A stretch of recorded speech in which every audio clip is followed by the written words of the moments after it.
banger.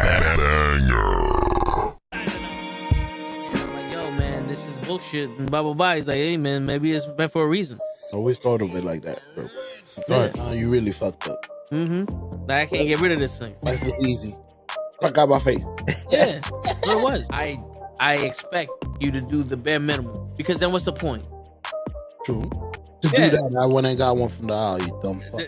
And shut the fuck up and lay low. You're female, like you could work your charms in certain situations that I wouldn't be able to. You know how much free shit you gotten? She wants to word of mama shit. Oh, got him. We understand it's gonna bother you. Some of us went through it. Some of us are gonna go through it. Well, we wasn't ready. I wasn't ready to go that deep with you. You don't really know what you want to share with my heart. No, look cock.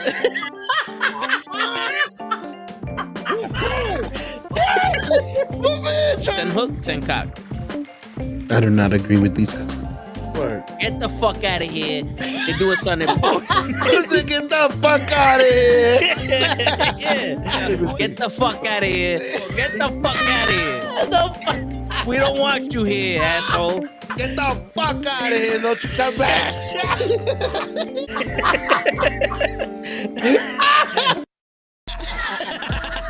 Word. He be like, I got a left elbow and a right elbow. I can break your face with an any elbow. Make sure that you get elbowed in your elbow with an elbow. Got the arm ball, get the phone ball, get around with the bomb with the bomb ball.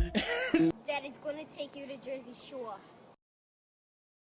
Yo, what's going on, everybody? It's your boy Toe Tags. We in the building. It's the special Sunday night edition of the Toe and the Show. And of course, there's always some shit. Always some shit. Try to do one thing and it fucks up your whole day. It's all right though.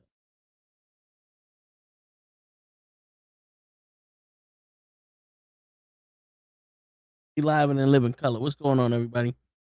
How's y'all weekend going? Martin Luther King Day is tomorrow, so we get that day off. Hopefully y'all do too. Shit. Always down to have another fucking day. Always down to have another motherfucking day off.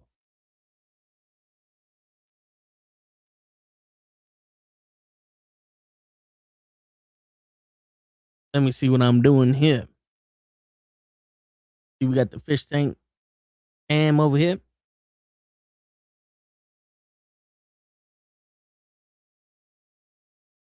We changed the fish tank cam.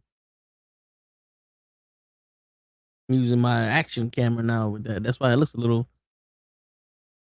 It should look a little clearer. Like you see the colors is different and shit like that. That's always good. That was a problem getting the wife. You got a candle going. Pumpkin pie. That's what that shit.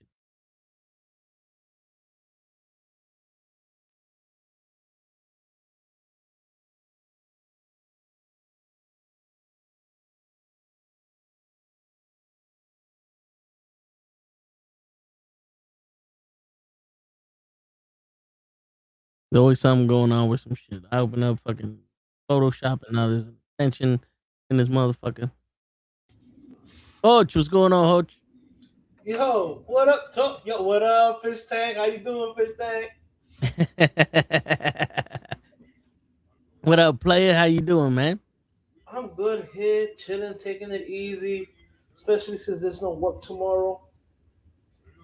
I hear that. That's the best part of waking up today. Yo, no work tomorrow. Damn right it was.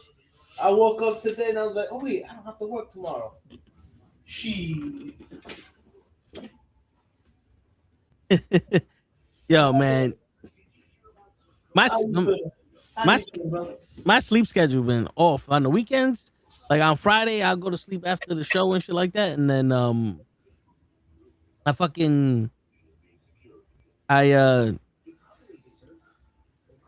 I wake up at like, let's say 10 o'clock on Saturday. Yeah. And then Saturday I can't go to sleep until like 2 o'clock in the morning. And then Sunday I wake up at fucking 1, and then I'll go back to sleep at like 2, and then And then on Monday, I'm like, fuck, I got 2 hours of sleep.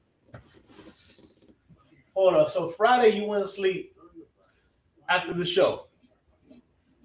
More or less Yeah. what time? Yeah. Friday. No. Friday, I was at a Christmas party. So I got home at Whoa, like whoa, whoa, 9. whoa, whoa, whoa. You don't want to know, George. That's exactly what I said. That is a long ass delayed Christmas party. He about to do fucking Halloween party tomorrow next week. I told the girl that threw it. I said, first off, I don't know why y'all wanted to throw a Valentine's Day party and you're not even gonna let me be your Valentine. Second off, why are you putting all this fancy hors d'oeuvres out there? All we need is steak. You get some steak and fries, everybody be chilling. You know what I'm saying? Like, you know how expensive steak is? I said, we don't need these tablecloths. Yeah. I What up, told Leon? you why she call it an after New Year party, Christmas party? That's what I'm saying. Shit. Just call it what it is. It's just a party. Yeah. You know, she's like, You don't need to put Christmas or New Year's. We in like the second or the third week of January. That's just a party. yeah. Stop the bullshit. She's over here like everybody be off for Christmas, and you know we trying to get everybody to come and blah blah blah. And I'm like, yo, I don't know if you've seen it, but not everybody here. Just say you threw in the party. That's it. Hey, That's it's why, better than no party. that's probably why people didn't go, because these motherfuckers on Christmas party. Christmas party. The fuck you talking about, Christmas party? Shit, How she just called it a party. That motherfucker gonna be like my man Sinbad. Pot. Hey. you know what I'm saying? Shit. But regardless of the fact, Yep. Saturday morning, what time did you go to sleep? All right, so I went to sleep at like 12:30 Friday night. So I woke up at I want to say like 10 Saturday? That's a very good sleep. yeah, but I woke up. No. 12:30 Friday night. I woke up at I think I woke up at like 7:30 and then went back to sleep and woke up at 9. But then Saturday I went to sleep Hold at on, like let's 3 o'clock in the morning. Let's backtrack. That's over. Yeah. That's about 8 hours sleep. So you got your 8 hours Friday into Saturday. Yeah. Saturday during the day, did you take a nap at all? Some Saturday. During the day, Saturday during the day. Yeah, I knocked out because I woke up at like 9 something. Then I went in the living room and I was like, damn, I'm hungry. And next thing I know, it's fucking 12:40. I'm like, shit. I woke up to go back to sleep. Saturdays too. I woke up to go back to sleep. So that was what I had. All right, that's probably why you couldn't go to sleep to 2 o'clock Sunday morning. Yeah. No. So you yeah. go to sleep 2 o'clock this morning, Yeah. and you wake up at what time this morning? This morning I woke up at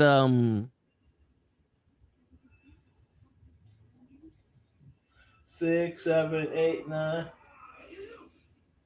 5. You woke up at 5.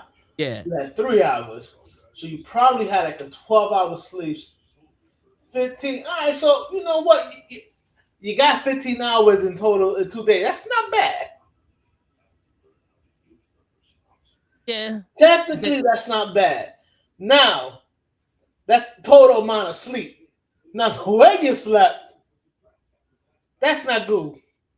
No, it's not very good for Chico. We got to try to get that in all in common places. You know what I'm saying? Yeah. That's not very good for Chico. No, it's not very good looking. 15 hours is good enough. It's not very good looking. Like the picture of the man right below me. It's not very good looking. Word. Now for you, Show didn't catch that. what's up, show? Oh, now you too good at talk to me? Yeah, now, yeah. Show don't want to speak to What, nobody. you got your mute button on? You You lucky this motherfucker don't want to unmute. You motherfuckers. Well, so you unmuted now. yeah, sound unmuted now, motherfucker. Talk. Wait, what was the question though? What I, The what I question gotta was your answer? mute, Huh? not your fucking ears, bro. Everything was on mute. My brain. Your brain's on mute like 95% of the time. That's right. The question is, how are you feeling? Feeling good, man. Pretty good. Well rested. My fucking wife just kicked me out the bed. Toe is streaming. Floop. Rolled my ass off the bed. I was like, thank you. I would have woke up at 12 and they would have been mad. So my brain is farting. That's why I said it's mute. I'm on mute right now, but I can I hear ain't you. gonna front that be me sometimes. I be coming home from work. It's something that you really don't do, but I coming home Mm, from work. You know what I'm saying? And I be Mm-hmm. like, all right, let me watch a little bit of TV, and then let me see if I get on with the Nukkle Heads. 10 minutes later, TV watching me. I Yep. wake up, it's like yep. 11:30. I'm like, damn. Shit. It's almost over. That's me walking in the stream, yo. I made a mistake. I should have never sat down. Fuck that, bro. I'll be tired. Hell yeah. I would have sat down on the stream and did the same thing. So it would have been embarrassing. All right, we all been there. Oh shit. Fish tank. So you know Yeah. what? Real quick. Yep. Yep. Have you guys been watching the games? I was watching the Bears game just now. That's Okay. crazy. The way they trying to live life out here with these motherfuckers. Yeah. Okay. Yo, I think it got to be the cold. What gotta be a call? No, I'm saying it got to be the cold. Why Stafford can't play and the Bears are dominating on defense. Well, they playing outside. You know, not for nothing. Matt Stafford has played his entire career, the majority of the time, as a home team inside a dome. And dome teams historically don't play good outside, especially when they get cold. Look, it's When so it's cold, cold. Show but left. when it's warm, it's okay. But when it cold, they usually don't play well. So yeah, Chicago should be dominating. Word. Now, you want to hear something crazy? Always. No matter what happens, the team that wins today has to go play a former Jet in Seattle. Your boy Sam Donald is a game away from going to the chip. That's Just saying. crazy, right? That's Just saying. crazy. But to a lot of Jets fans out there, oh, he's wise. He's no good. He can't play.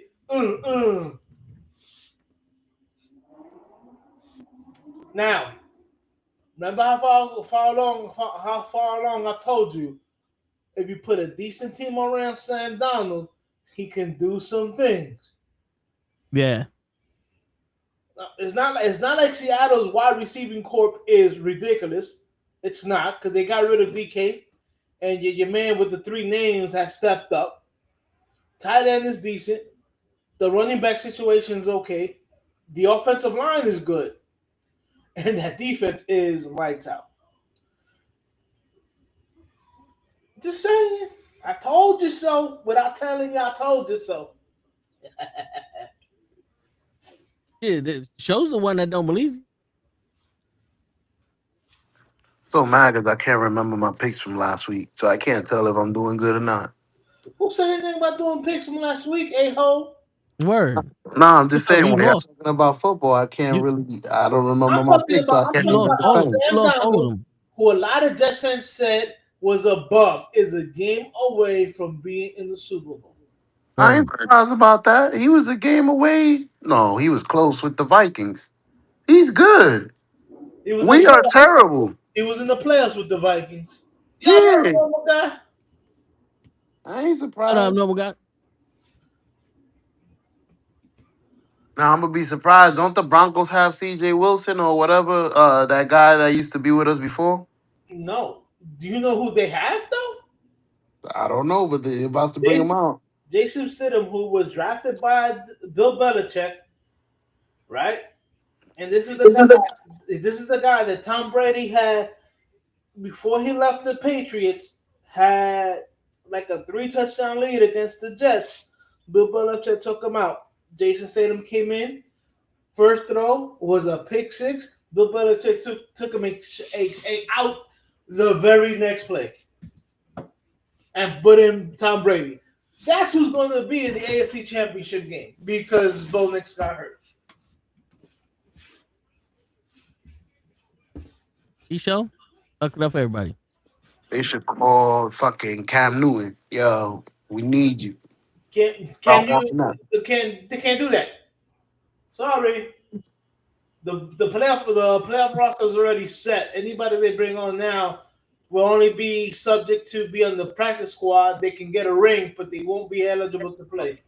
Damn. Time to go with who you got. I mean, it's not like Denver's out there fucking tearing the roof off the scoring board. Their defense is what's helping them out. So as long as that man can, game manage, basically not fuck it up, he should be. The Broncos could be okay, Man, but the way people were crying, shit. the crazy thing, next week he's about to play the team that drafted him and then let him go in the Pats. So do you think he might have revenge on his mind? Oh, he's gonna have it in his mind. Does he have the skills to do something about it? That is very true.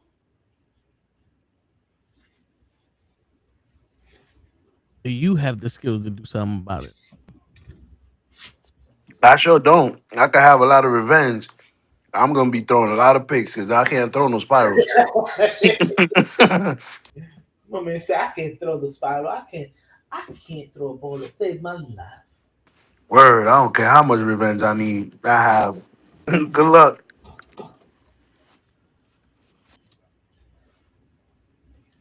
I mean, but do you think revenge on his mind, or should it be, yo, I'm literally a game away from being in the Super Bowl?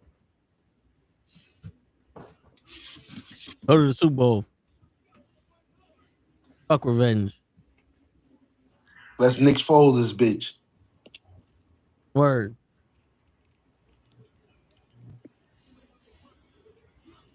Now the question is, do we root for him even though he's not a fucking Jet anymore? You know, when you're a Jet, you're a Jet.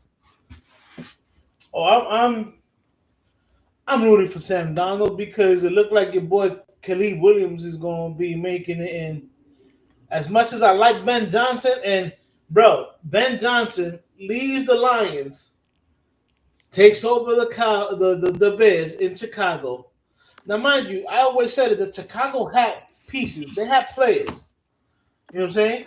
Yeah. Well, it wasn't like they didn't have players because they revamped that offensive line for like 14 years. Hell yeah.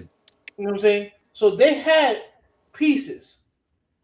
And Ben Johnson coming in there and just making Khalid Williams looking like a real quarterback sometimes because I still see uh, parts of the game where I'm like, yo, he is not that good. Got all the tools, but he's not looking very good. They did the plan that the Jets should follow. Revamp that fucking O-line and start from there. Well, here's my thing, and I've said this before, and I know this is not the sports show, but fuck it. And I know heard me say it before.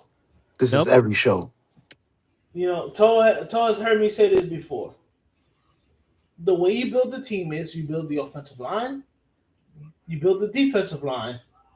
You know what I'm saying? Then you bring in some running backs and some wide receivers, some linebackers, some cornerbacks. And then you draft a quarterback.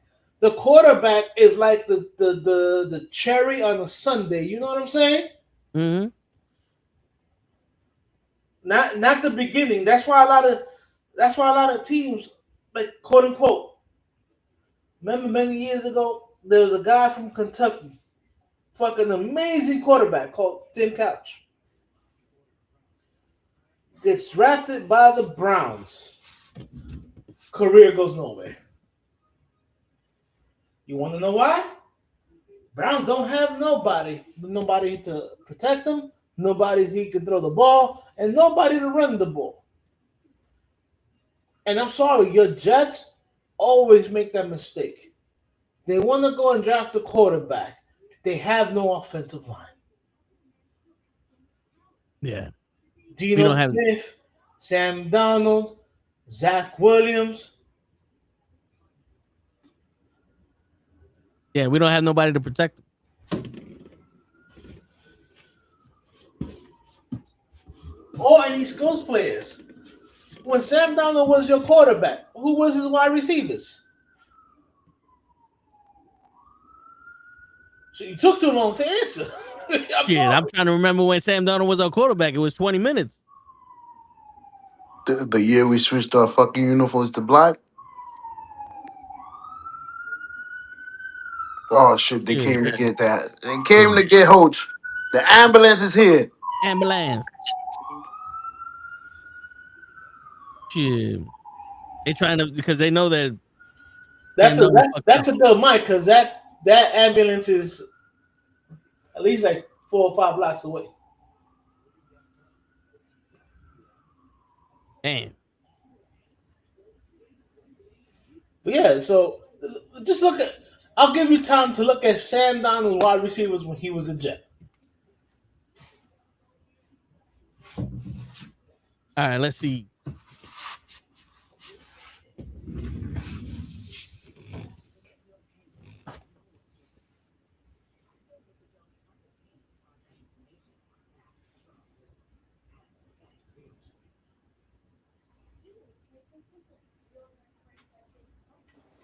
He said Sam Donald's wide receivers. He throwing had Justin Jefferson. Quincy and Ioana, Who? Robbie Anderson, Jameson Crowder, Who? Reggie Merriman. Who? I feel like that dude. I'm gonna teach you how to. I'm gonna teach you how to speak Spanish. He said Jericho Cottage. This is boy, and there's a lot of Negro Gallo.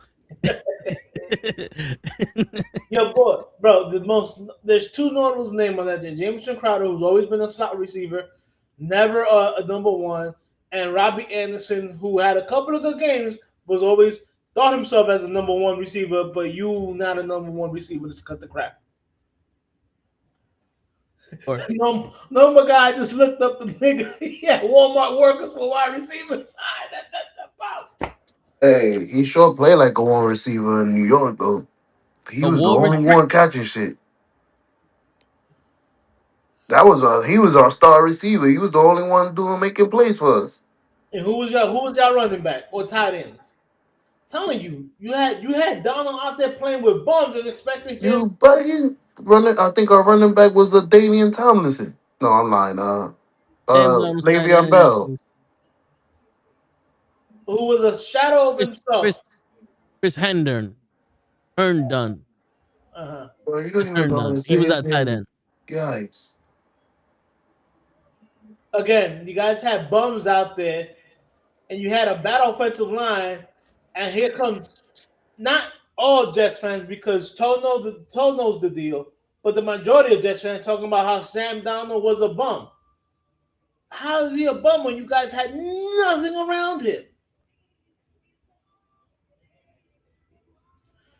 And I'm gonna tell you right now, the moment I knew that Sam Darnold wasn't a bum, and it was quote unquote, actually, it was against Denver when he ran like 65 yards for a touchdown, and then one of them got hit, and I think he ran over one of the Denver's players, and then also hit him with a spin move. That's when I said, okay, the Jets have a player, but no, they're not building around him. You know what you guys built? What we're building around him? The defense. Yeah, everything. Yo, we need a quarterback. We got a defensive player. We need a wide receiver. We got a defensive player. Yo, we We just need drafted a defense. We can get a defense. Yo, we just got it. Yo, we just drafted a quarterback. Let's get him a wide receiver. No, let's get him a defensive tackle. Yo, you know we just got a quarterback. Can you get him a running back? No, let's get him another defensive tackle.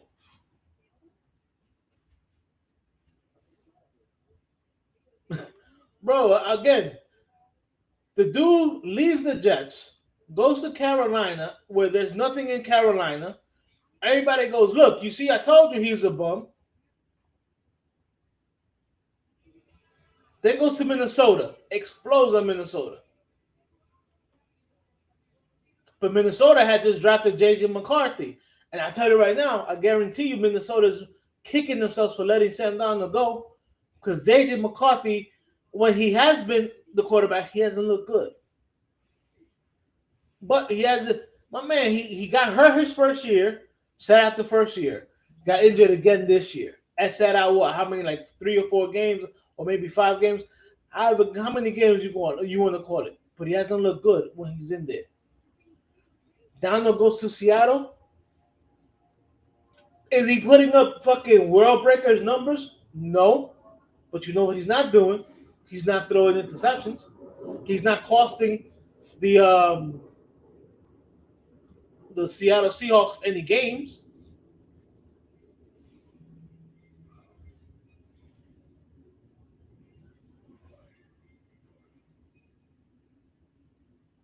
Sorry. You guys let go of a good quarterback. Am I saying he's a great quarterback? No, but he's a good quarterback.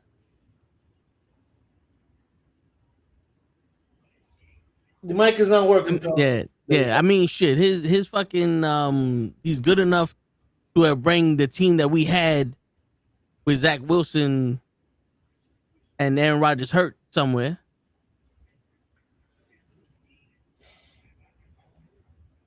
Bro, you guys let him go. Drafted Zach Wilson. As bad as Zach Wilson was, Zach Wilson had a 7-9 record, I believe. Yeah, it was better than any record that had Rodgers on. Yeah. I mean, look at Zach Wilson now.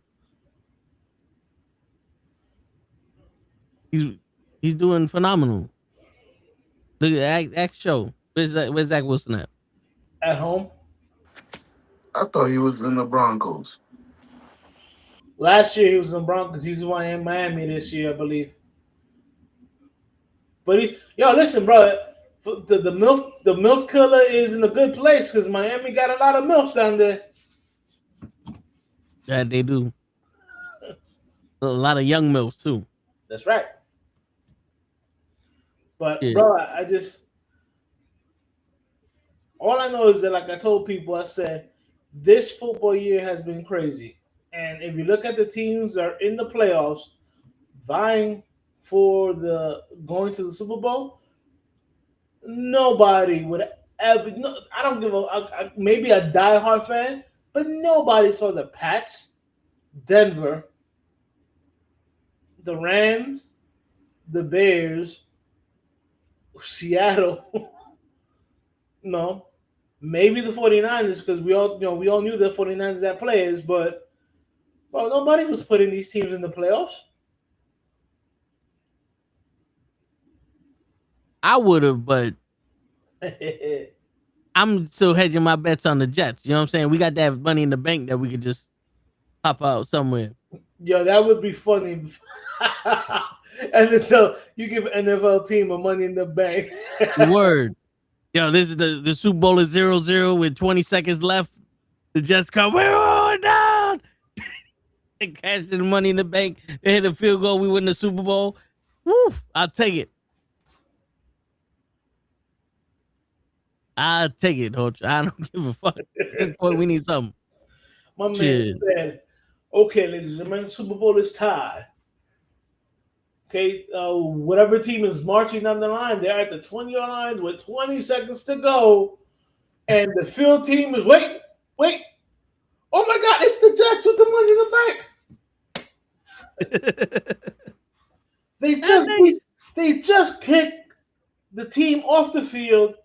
They're setting up for a field goal, and the field goal is up, and it's good. The Jets are your Super Bowl champions. Nobody saw that coming. Word.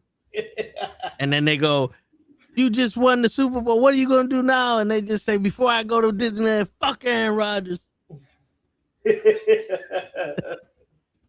Shit.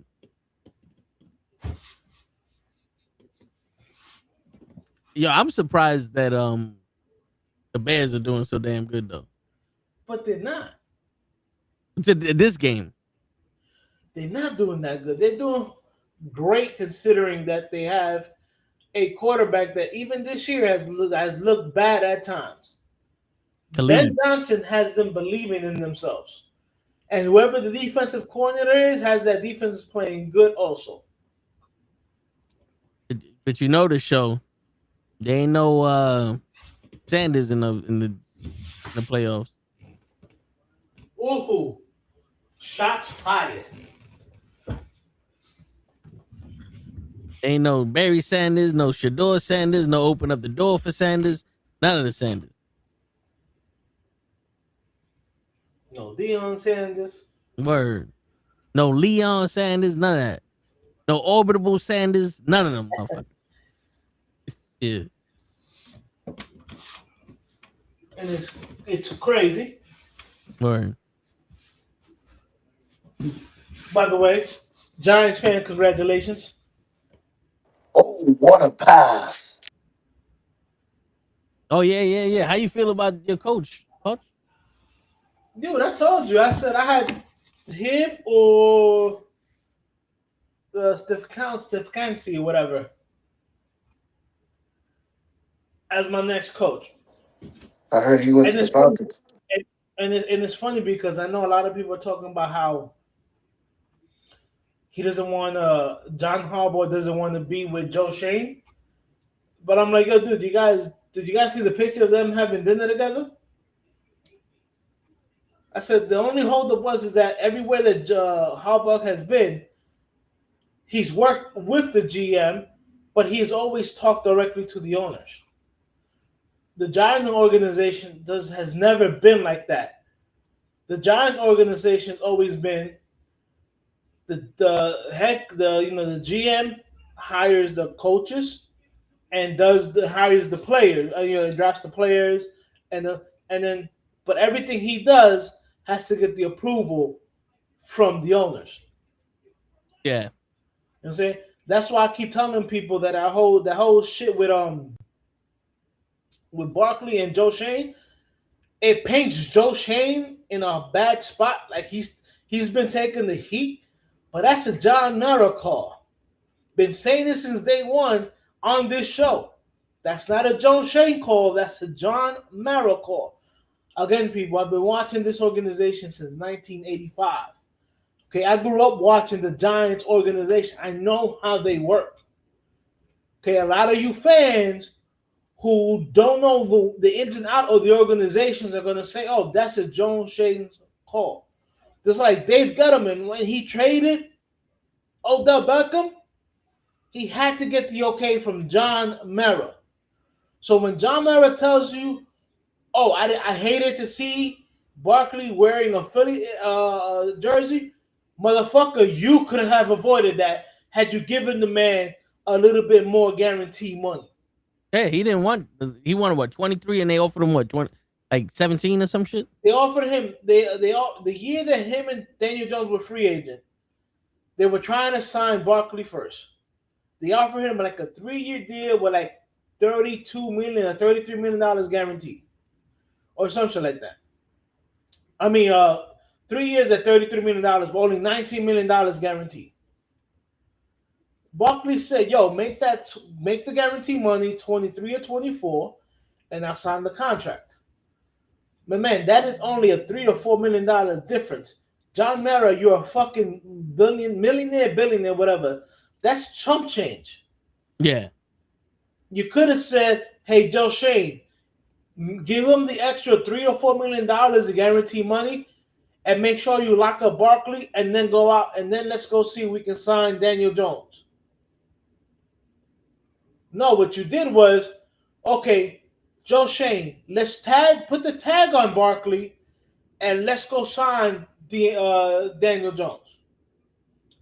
And then the very next year, where Barkley was like, "Yo, I don't want you guys to put the franchise tag on me again." You know what I'm saying?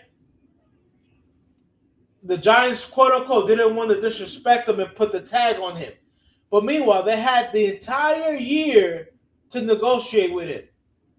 But if you guys know the Giants organization, they don't like to negotiate during the year.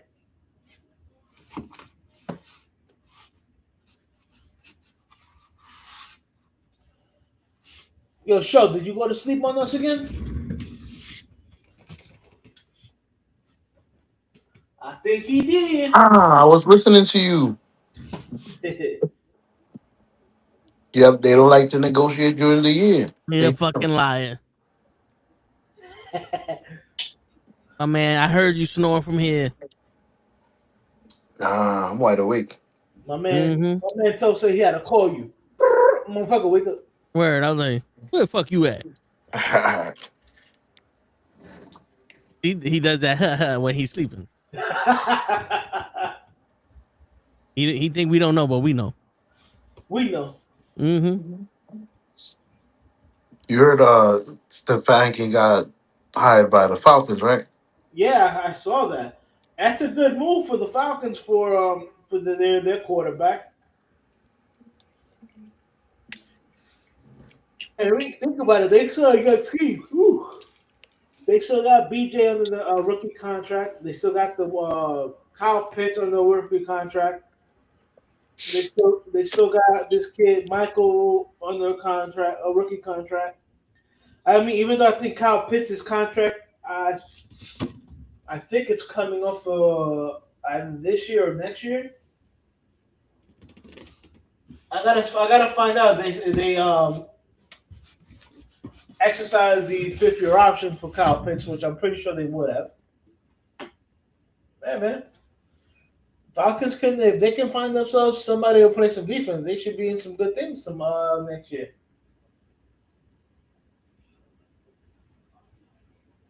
My old coach was interviewed for the Titans for the head coaching job.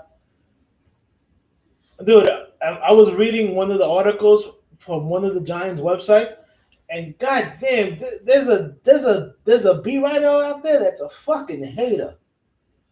Motherfucker want to say that Brian Daboll was the reason why the defense was playing bad, and I really was like, you lucky this is like an article, and I can't fucking like call in and tell you how stupid you fucking sound. Should have left it in the comments. I did.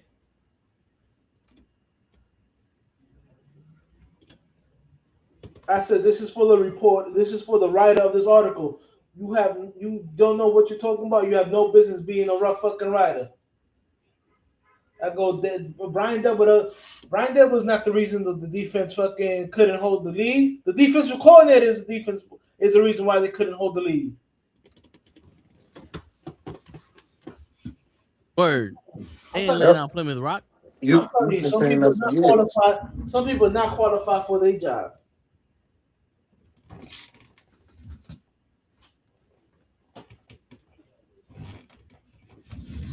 You've been saying that for a while now. Coach, defensive coordinator sucks.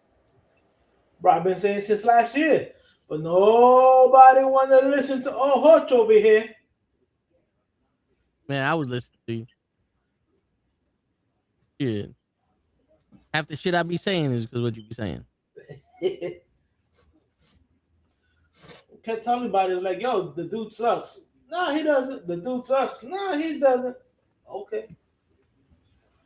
The Giants were 0-6 when going into the fourth quarter while leading by 10 points or more. Yeah, that's a great fucking defensive coordinator.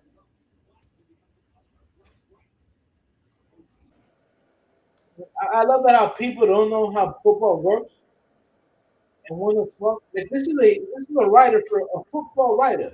This is a guy who covers the Giants and want to say that Dable was the reason why the defense couldn't hold the lead.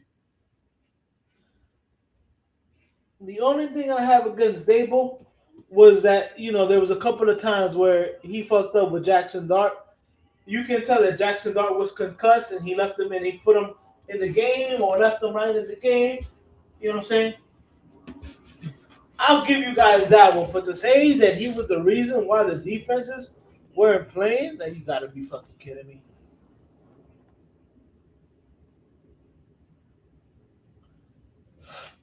You must be stupid. That's the What thing kind of with all these coach? fucking. That's the thing with all these fucking fans and analysts. They want to blame somebody. Blame the guy responsible for that unit. Yeah, but they they ain't gonna fucking. They ain't gonna blame. If Brian Dable was a defensive-minded coach, I could understand it. You know what I'm saying? Yeah, Because then you would be like, okay, he's a defensive coach, and the defensive part, Dable is an offensive coach, not a defensive coach. yeah. Crazy. I don't know what the.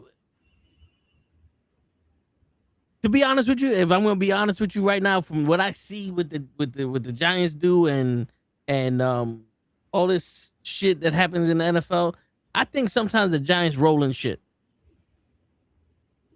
Like what I mean by that is, like, you know how sometimes when you step in shit they say is luck.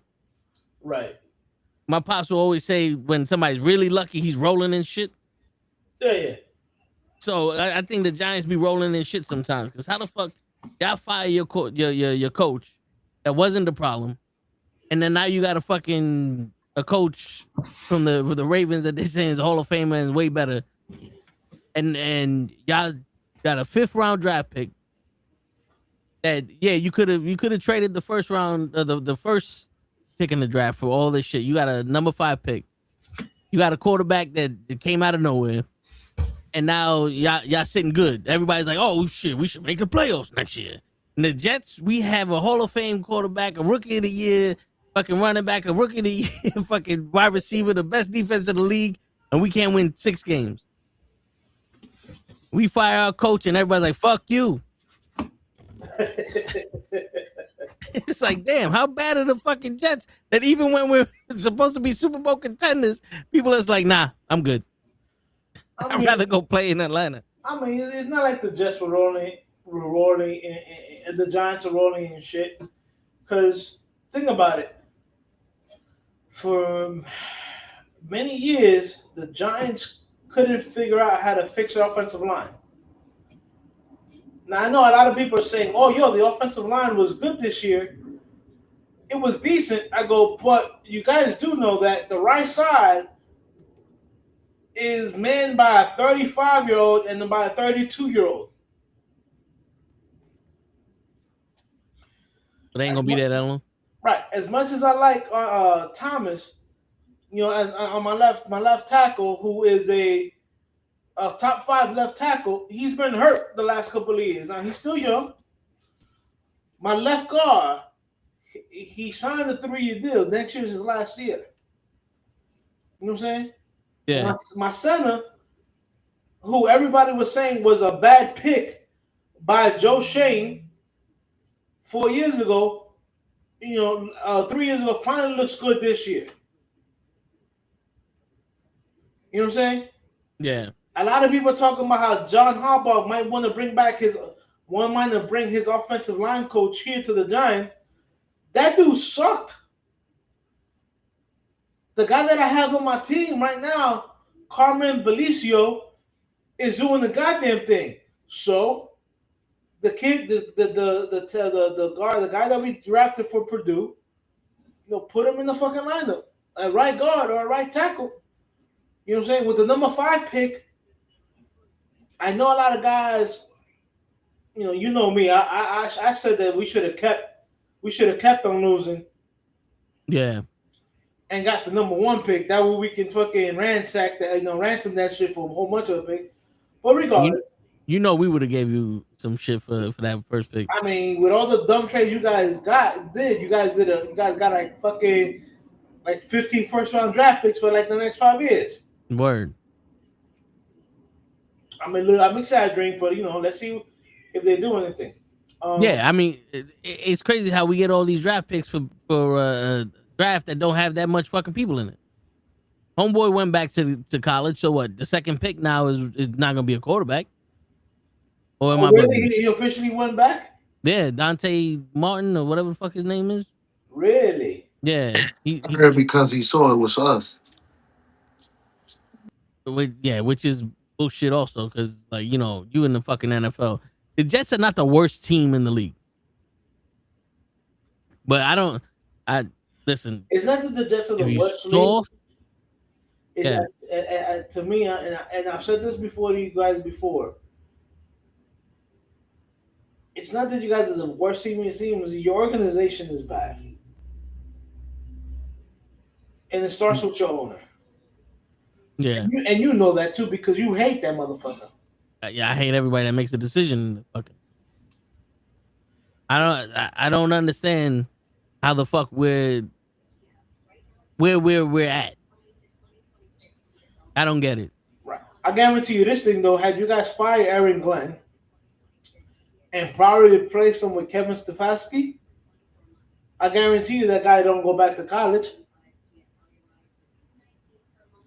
So you think it's the inexperience of Aaron Glenn that made them go back to school? Yeah. So that makes sense. I mean, because you probably got somebody in his ear like, yo, they can't coach you. This guy's not gonna be able to coach you. So you're gonna waste time. It's not for nothing. We said it with Sam Darnold already. Like how many fucking quarterbacks we went through after Vinny Testaverde? We had Chad Pennington,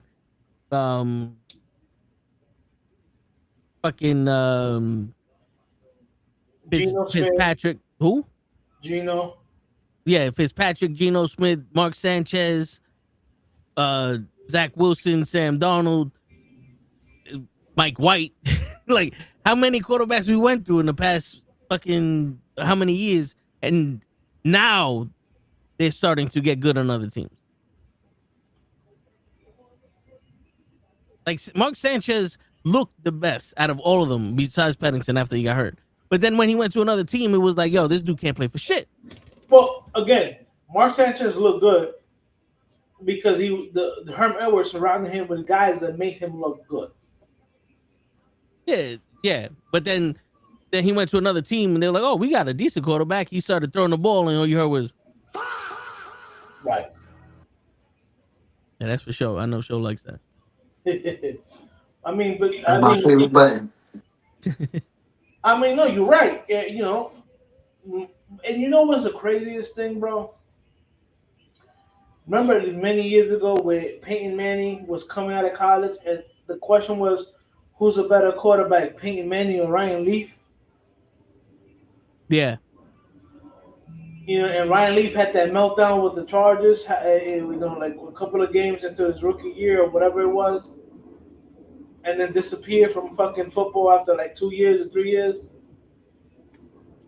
When Mark Sanchez was coming out of college, you know who was the other quarterback that was coming out of college? And everybody was talking about, oh, I don't know who's one or who's two. Do you know who the other quarterback is? He's playing right. He's playing right now. Who? Safford? Yep. Hmm. Coming, Shit. coming out of college, everybody's saying, "Yo, who's a better quarterback? Mark Sanchez coming out of USC or Stafford?" Forgot what college Stafford went to. Can you believe that shit? Mark Sanchez hasn't played like in 10 years. Yeah. And He- Matt Stafford right now is still technically a game away from going to an NFC Championship game. yeah, it's actually overtime. He just needs to score and they win. It's on overtime now? Yeah, 17-17. They got the ball. They just got an interception.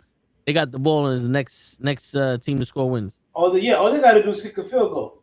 Yep. Shit. All right, but yo, we're gonna be going through this shit on Wednesday. Right. But Let's get into some. yeah, life. I wanna like. Do you know who just Pearly Gates is or whatever the fuck her name is? Yeah, just Pearl. Yeah, she did a debate with another woman. Anna. Yeah. Oh, so you saw the debate? Oh, I know the debate. All right. So They both had some good points.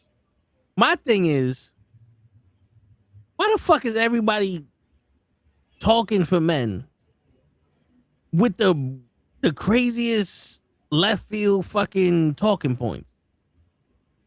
Like in all honesty, I'm listening to this shit and I said, when the fuck? I never heard a man that I've known say shit like this.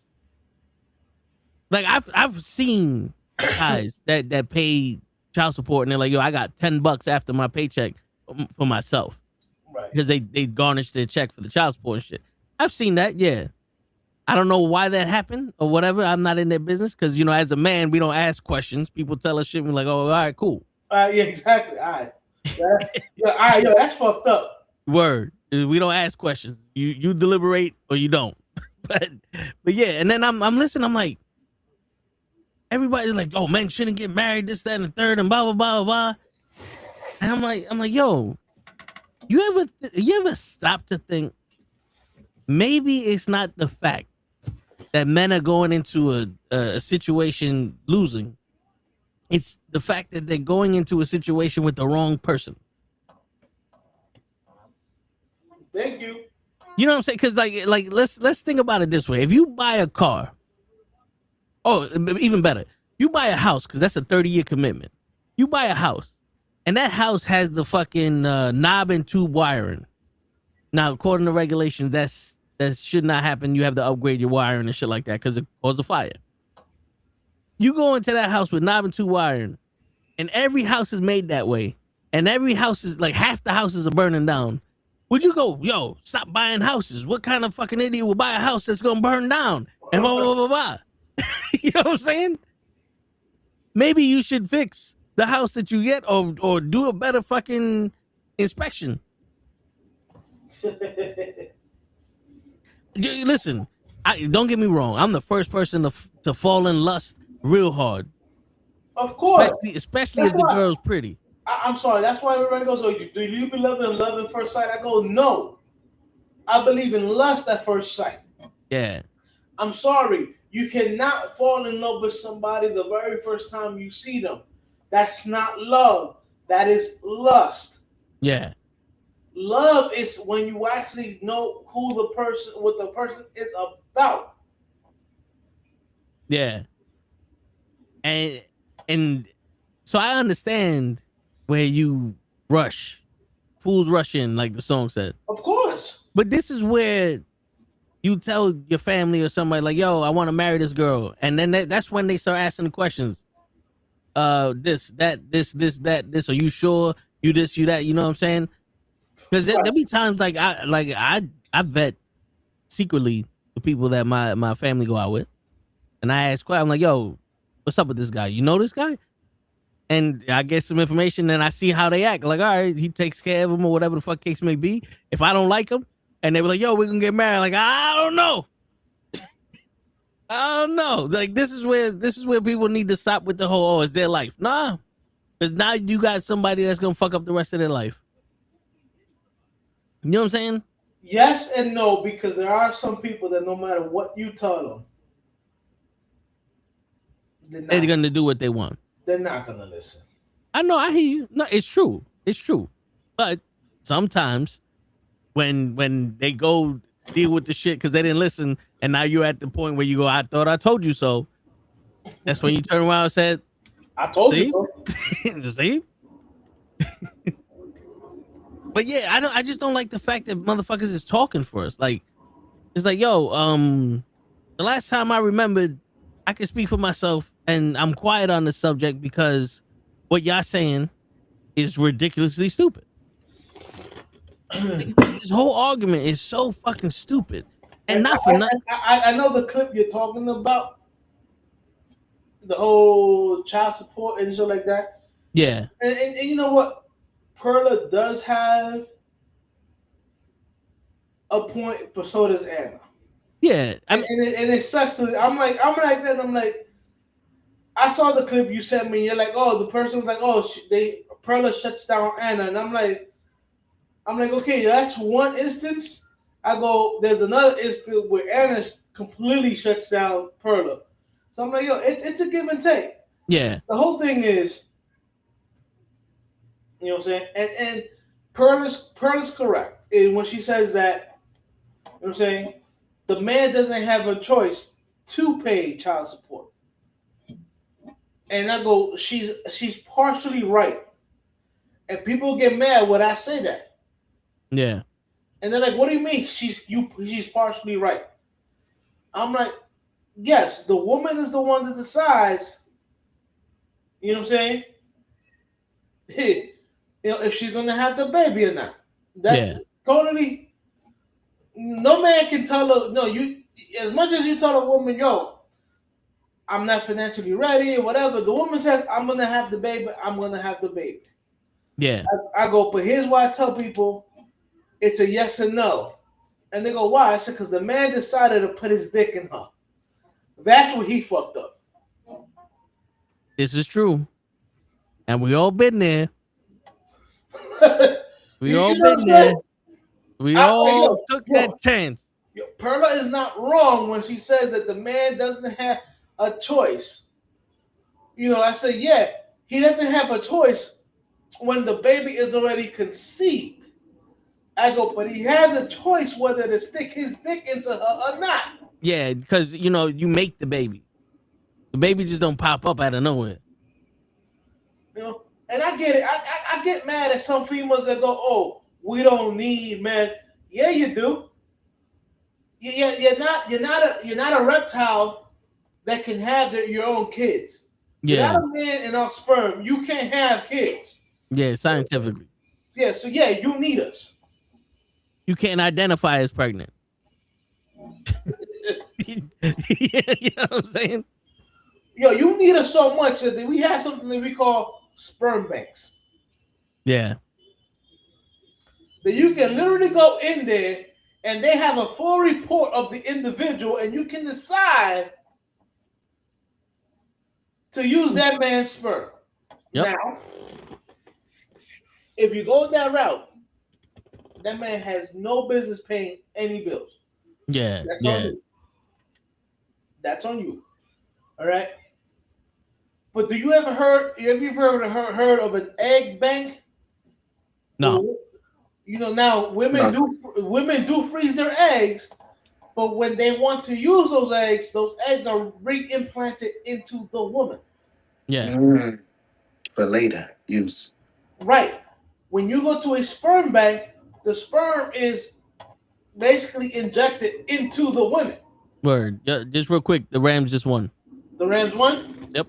Oh, shit. All I got to say about that is fuck Seth Rollins. He's a Bears fan. Oh, even better. And fuck Khalid Williams.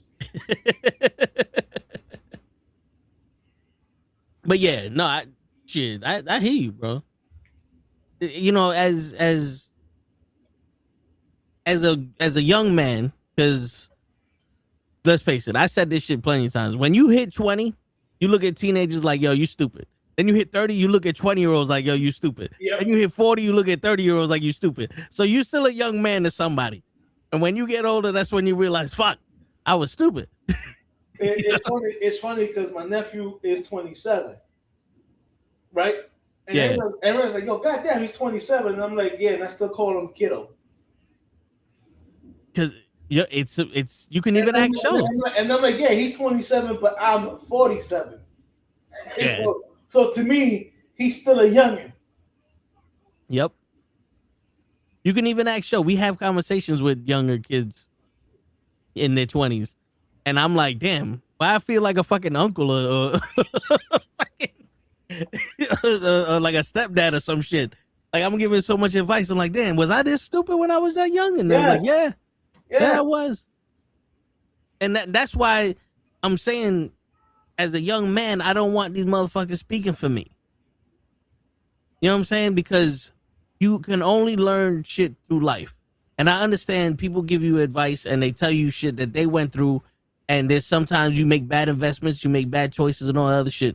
But to sit here and try to fucking destroy the nuclear family, because that's what they called them in the 50s, nuclear family, and tell people, oh, you should be going out making businesses, making money, and blah, blah, blah, blah, blah. And then what? The population goes down, and then how many people are fucking depressed? Let's be honest. Let's be honest with you. When you're alone for that long, especially when you're young, and you have no way of getting a girl because you think you're too short, you don't make enough money, you don't have a nice car, you can't take them to fucking any place but Buffalo Wild Wings or Cheesecake Factory, that their standards are so fucking high because you're listening to this, you don't even try. And then now you're depressed and you fucking, nothing can fulfill you. And who, like in all honesty, you're making all this money so you can enjoy it with someone, right? Yeah. Well, that's the plan. Yeah, the plan is to be financially stable to have a family. You know what? It's tough because there's also you hear the girls. You hear the girls talking about, oh, if you don't have money, whatever, you shouldn't be dating. Yeah. And then I also want to say to the women, you know what I'm saying? Okay, I don't have money, I shouldn't be dating. If you can't afford a fucking McDonald's meal, you shouldn't be dating either. Yeah.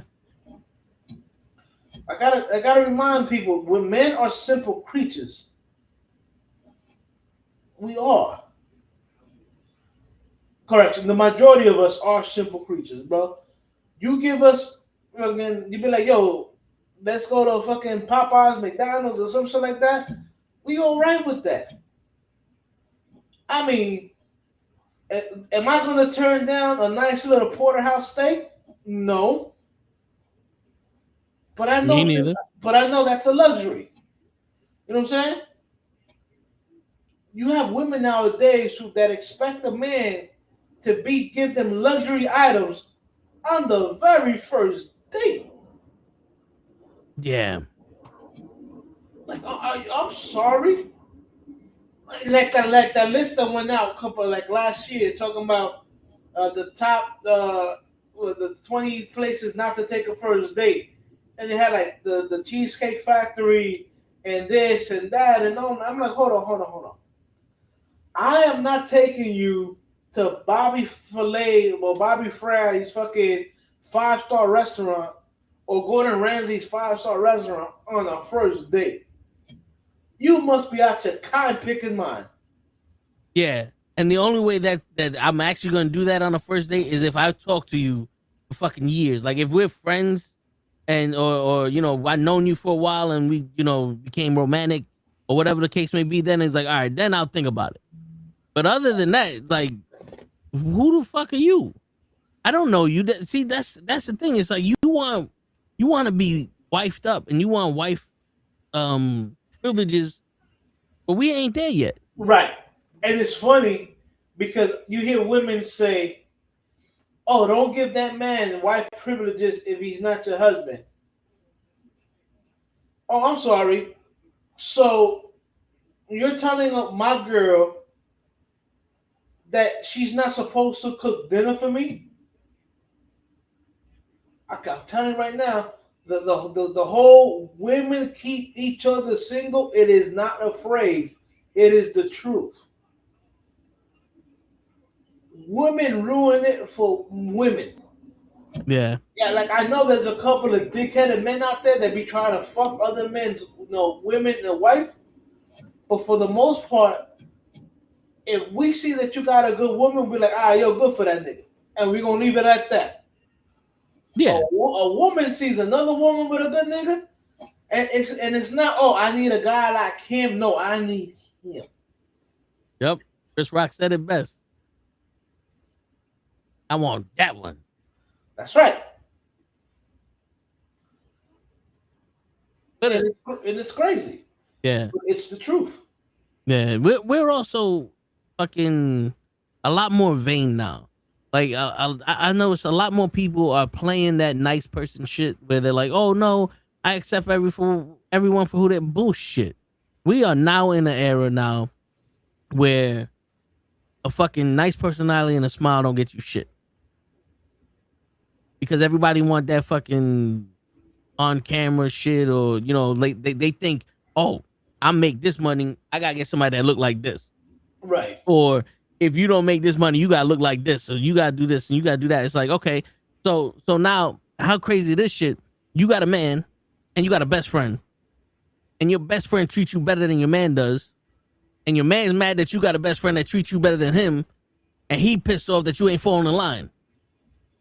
Don't that sounds stupid to me. 100%. And let me be frank.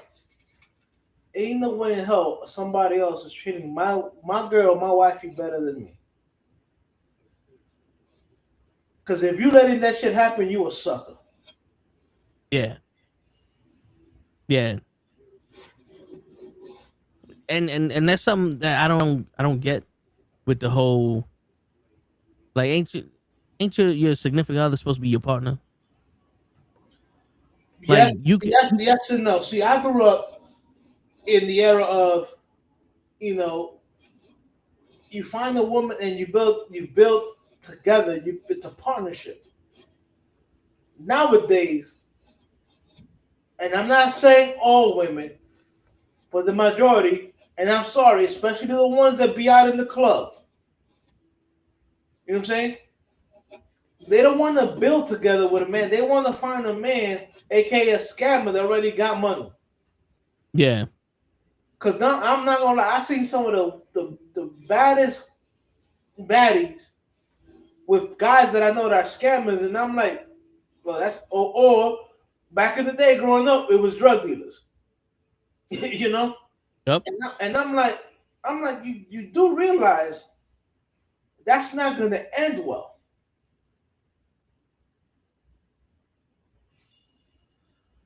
Never. And yeah. It doesn't. It never ends well when you're dating the drug dealer, because guess what? That man has rivals. Yep. You know what else? You're also gonna try to. You're probably gonna have other women try to take that man away from you. So now you got to compete with other females. And you got to compete with other men because the police is after his ass too. Thank you. I was just about to say that too. Nowadays you're a baddie, but you want to be with a scammer. I'm sorry. Nowadays that ends up with you being dead. Yeah. Some girls like that thrill though. Yeah, because a lot of girls, there's a lot of girls who don't want the 9 to 5 nigga. They want the scammer or the guy that can fake the funk. Yeah. Okay? Because they want the bad boy. They want the thrill or whatever. But you know what? But people, here's what people don't understand. Okay, and I'm gonna make a good example. Tony Hawk. Remember Tony Hawk? Yep. Pro skater. Right. My man was at the top of the top. You know what I'm saying? Even had video games with the PlayStation 1 sold a lot of money. Yeah, and he was a thrill seeker because he was trying to do the 450s and all that other stuff. Where is he now? He's a dad. Yeah. All that fucking excitement and shit like that is all temporary. It's not sustainable. It's not going to last. And it's not only not going to last, it can burn somebody out real quick. Yep. You know what I'm saying? Because, Hutch, you remember the 80-20 rule? Of course. I think right now, society's living on the 20%. They're living on the let me go take a vacation every 2 weeks. Let me go fucking live a lavish lifestyle. Let me look at this shit is. Let me get shit I can't afford. Let me burn through life so quickly, and then when life happens, it smacks them hard. That's why these girls are like, oh, I can get whatever I want because they're living off that 20%. So their list is so high as high as a motherfucker. Well, look, here's the thing. There's a lot of women and a lot of guys too, because guys do this too. Okay. And I get it. You want to live in the now. You want to enjoy your life. But we have so many young people nowadays trying to enjoy life and putting themselves into thousands and thousands of dollars in debt. Mm-hmm. Yeah. You know what I'm saying? Like to the point where your credit is shot. Like now in my 20s, I'm not gonna lie, my credit was shot, and it wasn't because of credit cards or anything. It was because of student loans. Yeah. I took out student loans. And I kept deferring them, and then once I ran out of deferments, I was like, "Fuck it, I'm not gonna pay them. They're not gonna." I'm like, I don't even owe that much. It's not gonna come after me. Yeah, till I got that letter that said they're gonna start garnishing my wages. Surprise, motherfucker. Word. You know what I'm saying? It took me a good almost 20 years to pay off my student loans. And I'm not gonna lie, I was paying the minimum I can pay. Yeah. It was like $155. You know what I'm saying? And this is $20,000 plus in loans. You know what I'm saying? Yep. But that deferment in my loans, that killed my credit. But you got kids nowadays who're not even going to college. You know what I'm saying? Who are taking out credit cards. You know what I'm saying? And running them up all the way. But they can't afford to fucking buy groceries. Because they want to look Gucci. But they have designer jeans, they have designer shoes, sneakers, designer women have designer bags, designer coats. Bro, I remember when if you got your wifey a Louis Vuitton bag or Chanel bag, one, she was happy. Nowadays, you have these girls that want every birthday they gotta have a new bag. And then you broke when you can't get it to them. Yeah, right. But those bags are not cheap. No, they're not. So it's like, okay, you want me to spend $5,000, $10,000, $15,000 on bags, but don't want me to put that money in an account and buy a house? So we can build together? I want you to do both. Yo, both is not a reasonable fucking option. Unless you make it above 6 figures. I'm sorry.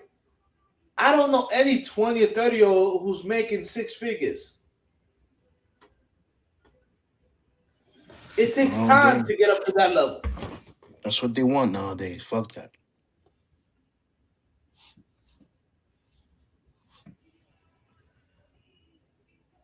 It's true, but Crazy. oh, what's going on, Janelle? My cousin got like 3 new bags that I got her for her birthday for the past couple years, and she still don't use them. Yeah, because there's a lot of shit. Like I fell into the trap too, but I bought shit that is cheap. But then it's like, damn, I don't need it. But then it was like fucking $20. But when you start buying shit that's like a couple $100 and you don't use it, it's like, Bro, a couple of those bags are not $100. They're thousands of dollars, bro. I know. And like she said, yo, she got 3 new bags. She's not even. I know a friend of mine. You know what I'm saying? And I love this girl. You know what I'm saying? She has like a whole closet where she has bags. You know what I'm saying? Yeah, Now, mind you, she's single. This is her money. It's her money. So that's why, okay, I'm not bad. It's your money. You want to buy bags, it's your money. You got a car. That's fine. You know what I'm saying? But how many shoulders do you have? You only got two shoulders, I guess, a left and the right shoulder. yeah. You're not gonna wear 2 bags at the same time. You're gonna wear 1 bag. You know, and I love her. Like I said, I love her too. She's a cool woman. Bro, she got like 30 pairs of shoes, and I'm like, yo, you only got 1 set of feet, girl. Word. I could wear a different shoe every day. Mind your business, Hoach. Yo, listen, it's funny because Janelle was saying what's one thing you guys bought that you don't use that much anymore.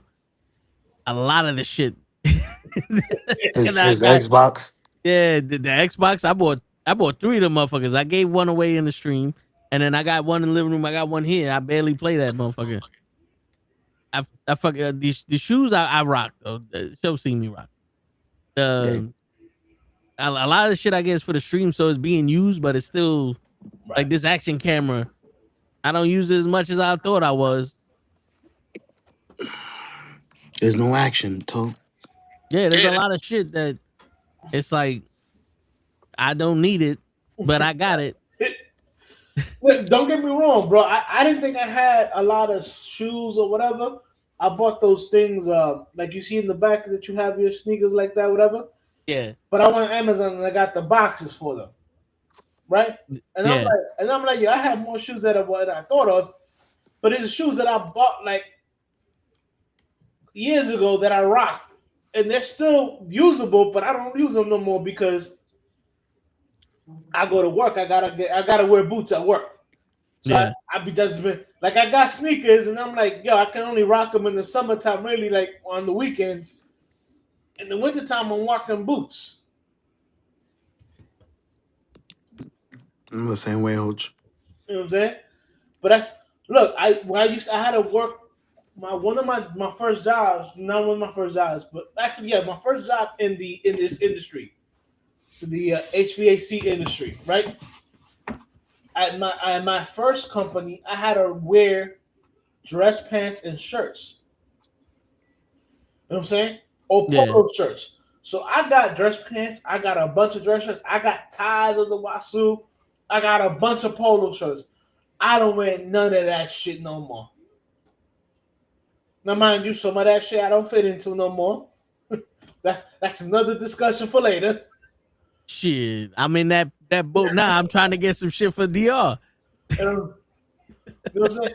But it's funny because a lot of this shit don't fit me. I still have it there because, not for nothing, I fluctuate. I can be real easy. I go 3 months, I lose 30, 40 pounds, no problem. I just have a problem. Once I stop going to the gym, I gain that shit right the fuck back. Yeah, I hear you. You know what I'm saying? But that's why I don't get rid of that shit because I'm like, yo, if I go hard, I can fit into it again. You know what I'm saying? And the thing is, since I know I fluctuate in weight, I hate having to buy new clothes. Yeah. I hate that shit too. Like I'm in the process of that shit right now, because the on On Friday, I was gonna wear the suit that I wore to my cousin's wedding. Right. The pants and everything fit. They just mad high. I'm like, I don't know how they got so high that you could see my ankles and shit. And the shirt was Like, Wait, measured. you had a growth spurt. You had a growth spurt. Yo, I guess so, bro. Because I'm like, yo, what the fuck happened here? And then the t-shirt, the shirt that I got, it fits, but it's like fitted. So my arms didn't get no longer, but they can't. Like I go like this, and I can't move. Yeah. So I was telling my brother, it's like my body is weird. My body is not good for my body. Where I have like it's not even my stomach because I got the stomach and shit, but I have a 51-inch chest. So a large t-shirt, like this is a large t-shirt, it works. But then I got like fucking 16, 17-inch arms. My biceps, right? Right. And then so when I get something that fits my chest, my biceps are tight. So I need to get something bigger. So this vest here, underneath it is a jacket that I got from Costco. Right. And it's a 2X. And it's huge on my chest. But on my arms, I can't drive with it. That's why I don't wear jackets. And then so like the shirt fits me, but then my arms is too tight. Like I couldn't go like this. I couldn't grab my neck. And I got no neck. You need to I thought he said I couldn't grab my dick. No, I can grab my dick. My dick is always there. You need to go to what we old school people call tailor. Yeah. You might need to get your shit custom. Yeah, but I don't like custom prices. I was about to say that. Word. And then, now I'm trying to buy shorts. And like I got my sizes everywhere, and like I bought some shorts from Old Navy. Well, I got them in the cart. I didn't buy them yet, but I bought some shorts from like Polo or System, whatever, just to try them. And then I go to Amazon. I'm like, yo, let me see the shorts there. I'm like, oh, these are nice. I look at the size charts. And I'm like, wait, I gotta get a fucking 5X to fit me? Because these motherfuckers is coming from China or some shit. Mm-hmm. I'm like, yo, where's the American section? It's not on Amazon. The Americans, Yeah. yo, not for nothing. Macy's. You go to Macy's. They got about 3 floors where you can go look at shit. Yeah, I've been looking at shit online. I don't like going places, but You can try that on. Not for nothing. I'm a big dude, so I go to Macy's and I go to the big and tall section. Yeah. Polo, and that's why I've been finding some of my shit lately. Nah, I hear you. I wanted to go to Burlington because they be having those prices. But the last time I went to Burlington, fucking they decided that a extra large is a medium. I put that motherfucker on and I was like, holy shit, I could feel my blood stop moving. I'm suing y'all. Yeah, like how they wrap that rubber band around your arm when you about to do a blood test, when they're about to draw blood. Yeah. That's how my body felt with that shirt on. I said, holy shit. Nah, but it be like that. Nah, yeah, Joe, no, I feel you. I have 2 boxes underneath a table, and I'm going through them today because I got 3 days, so I can finally, do a little bit of cleaning, whatever. I'm going through the box, and one of them is just closed, and I'm like, holy shit. I got fucking Averex fucking t-shirts. Do you have the leather jacket though? Nah, I never got the little jacket. I wanted it, but I never could find one that fit me. But I got the fuck is the brand? With the Rhino Echo. Yeah. I got Echo shirts. Damn. Pele and Nietzsche. Like just t-shirts. I mean, they cool. It's one, but I bought 2 sizes. I bought a 3X in it and a 2X in it, and it looks like the Grim Reaper on a horse with a spray can. It looks fucking fire. And then the Everex shit it looks like a motorcycle gang, but they're like old skeletons and shit like that. And one of them is like the Angel of Death or whatever. And I'm looking at it, I'm like, holy shit. I'm like, yo, I remember buying this maybe 15 years ago. These shit still have the tag on them.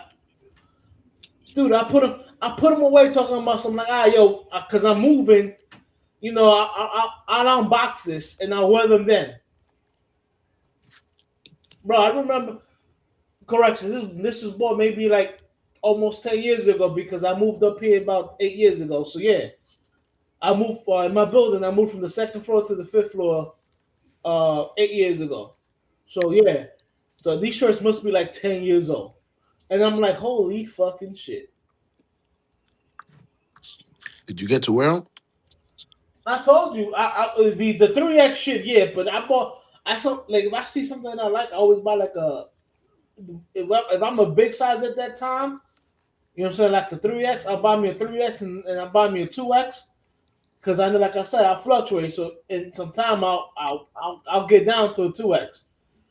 No, these should still have the tag on them because they're like 2X. Man said, in case I lose some weight, boop, I'm ready. No, but look, I've always been like that. I fluctuate. Like the last couple of years, I've stayed the way I am. But if I get dedicated and start going to the gym like I should be going every day, I lose weight quickly. Yeah. So, I'm the same way.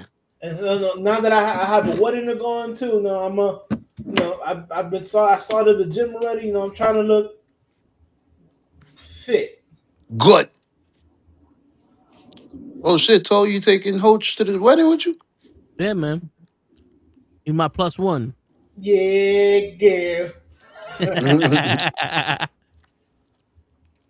I didn't even know I was going to a wedding. Oh my goodness. I have my boy's wedding coming at the end of February. You know, so I know I'm not going to be like fucking back in my prime shape as Why not? possible. You know, because that would at least take about 6 months, bro. Oh, okay. Prime shape was me like at 220, 215. Good. Football. Ready. Yeah. Right now I'm like 260, baby. Right now I'm trying to get 215, 210 for the summertime. Ready for the summertime. All right, my ass is going to be outside in the summertime. Man said we outside, baby. If we have a summertime, because let's not cut the crap. Our government looking like they're about to fucking do some stupid shit. Yeah, but hopefully it's after when we go. Midterms are coming. And it's not looking good. Oh, listen, bro. The man's trying to invoke martial law. That way he can fucking stop the midterms. He said it best himself. He said, if we lose the midterms, I'm out. He knows it. That's why you think they're doing that shit in Minnesota to put martial law out in Minnesota.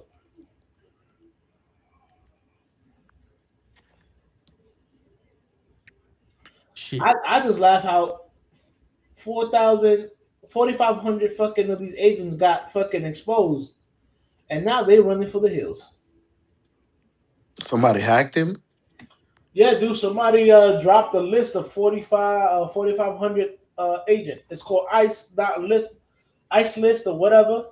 Dude, where have you been? It's in the news. Bro. I don't even be watching the news like that. I don't even got basic channels, bro. I don't have basic channels, motherfucker, but you got a phone. You have a phone, don't you? I do.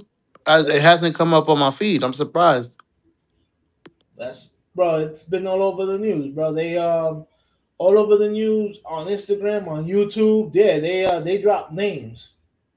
That's how they found out that the original leader of the Proud Boys is employed by ICE. Wow. So when people talking about, yo, what happened to the Proud Boys? Because remember, the Proud Boys was that group that used to go up against the Black Lives Matters motherfuckers, right? Yep. Right. You don't hear anything about the Proud Boys anymore, right? You know why? Because they're all in ICE. We moved them to another job. We didn't move them. The government is employing these motherfuckers in ICE. This is why they're not. Most of these guys are not law like law, not like cops and shit like that. They're people who are cosplaying. These are wannabes. This is why they wear those masks. Because they know they're not real ICE agents. They're people who are just, bro. There was this lady who said that her whole Instagram is against ICE, right? She filled out an application, right? Didn't do the interview or whatever, and still got a letter telling her that she is accepted in ICE. Oh shit. And Wait, you don't even. and she did it to prove a point that they're not doing any kind of background checks on any of these motherfuckers who are signing up for ICE. Because she's like, all you had to do was go Google my name and you will see all the anti-ICE shit I have on my all over social media. So she's like, yo, these guys are not being vetted. They're just, oh, you want to join ICE? Yo, just click yes and you're a member. That's basically how it's going on. So when you see these thugs, you know what I'm saying, ripping people out of fucking things and fucking and shooting and doing what the fuck they're doing, is because these are not real agents. These are motherfuckers who literally just got the job because they want the money. And here's the crazy shit. You know how they say they're getting a $50,000 bonus? That $50,000 bonus is broken up to 5 years. They have to do 5 years. Each year they get $10,000. And if they leave before the 5 years are up, they gotta pay what they owe. So let's say they sign up and they get that because they hear they're getting that 50 G's, and let's say they quit after 3 years, they owe the government 30 G's. Because the government already gave them 30 G's. So now you quitting before your contract is over, you're gonna have to pay that money back. And there's a lot of them did not know that going in. That's why they're having problem recruiting people now, because now people found out that's how they're doing people. Shit. Toe, how much Ice Agent makes? Let's see.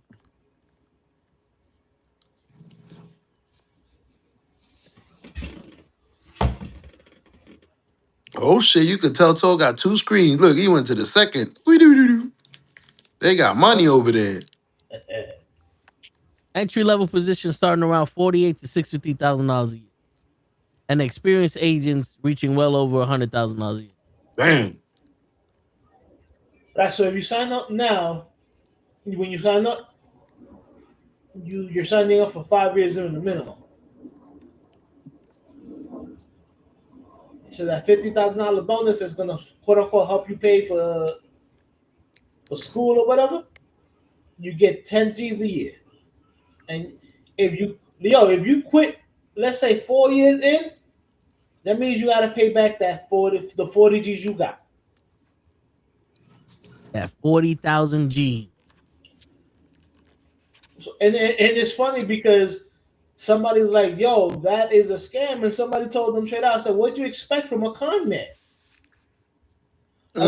Again, people, Donald Trump is a known con man. Oh.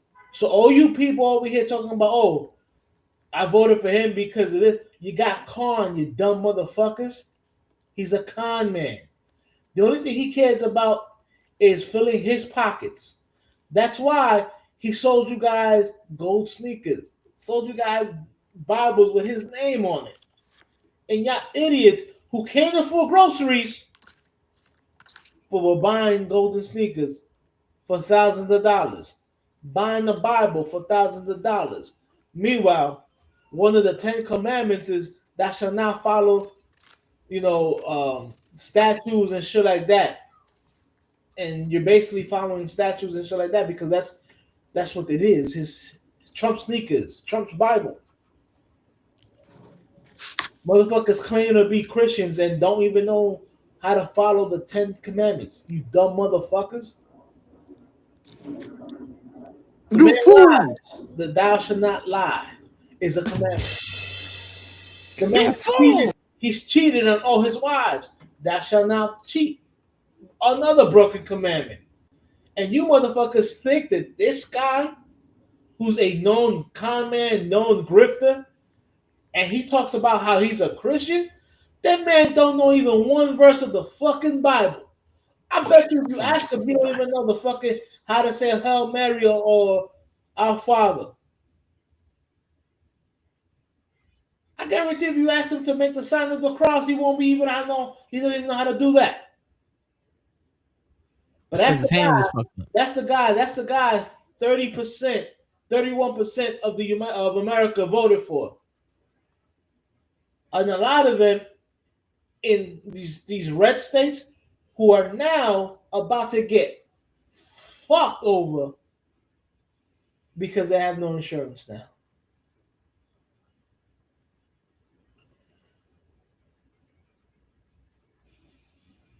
You know what I'm saying? These people in these red states who are poorer than poor. Remember, if you're a red state and you poor, you're subsidized by blue states. There's a reason why California and New York pay state taxes and federal taxes. And they both go to help fucking red states that are in poverty. So when you guys talk about, oh, we don't want your help, you do realize that if New York and California don't pay any federal, because I know Trump is saying that he's not going to give them help. Blue states really don't need your help, Trump. They're pretty much self-sustained. Red states need your help. So if the blue states decide not to pay their federal taxes, a whole bunch of red states are going to be poorer than they are now.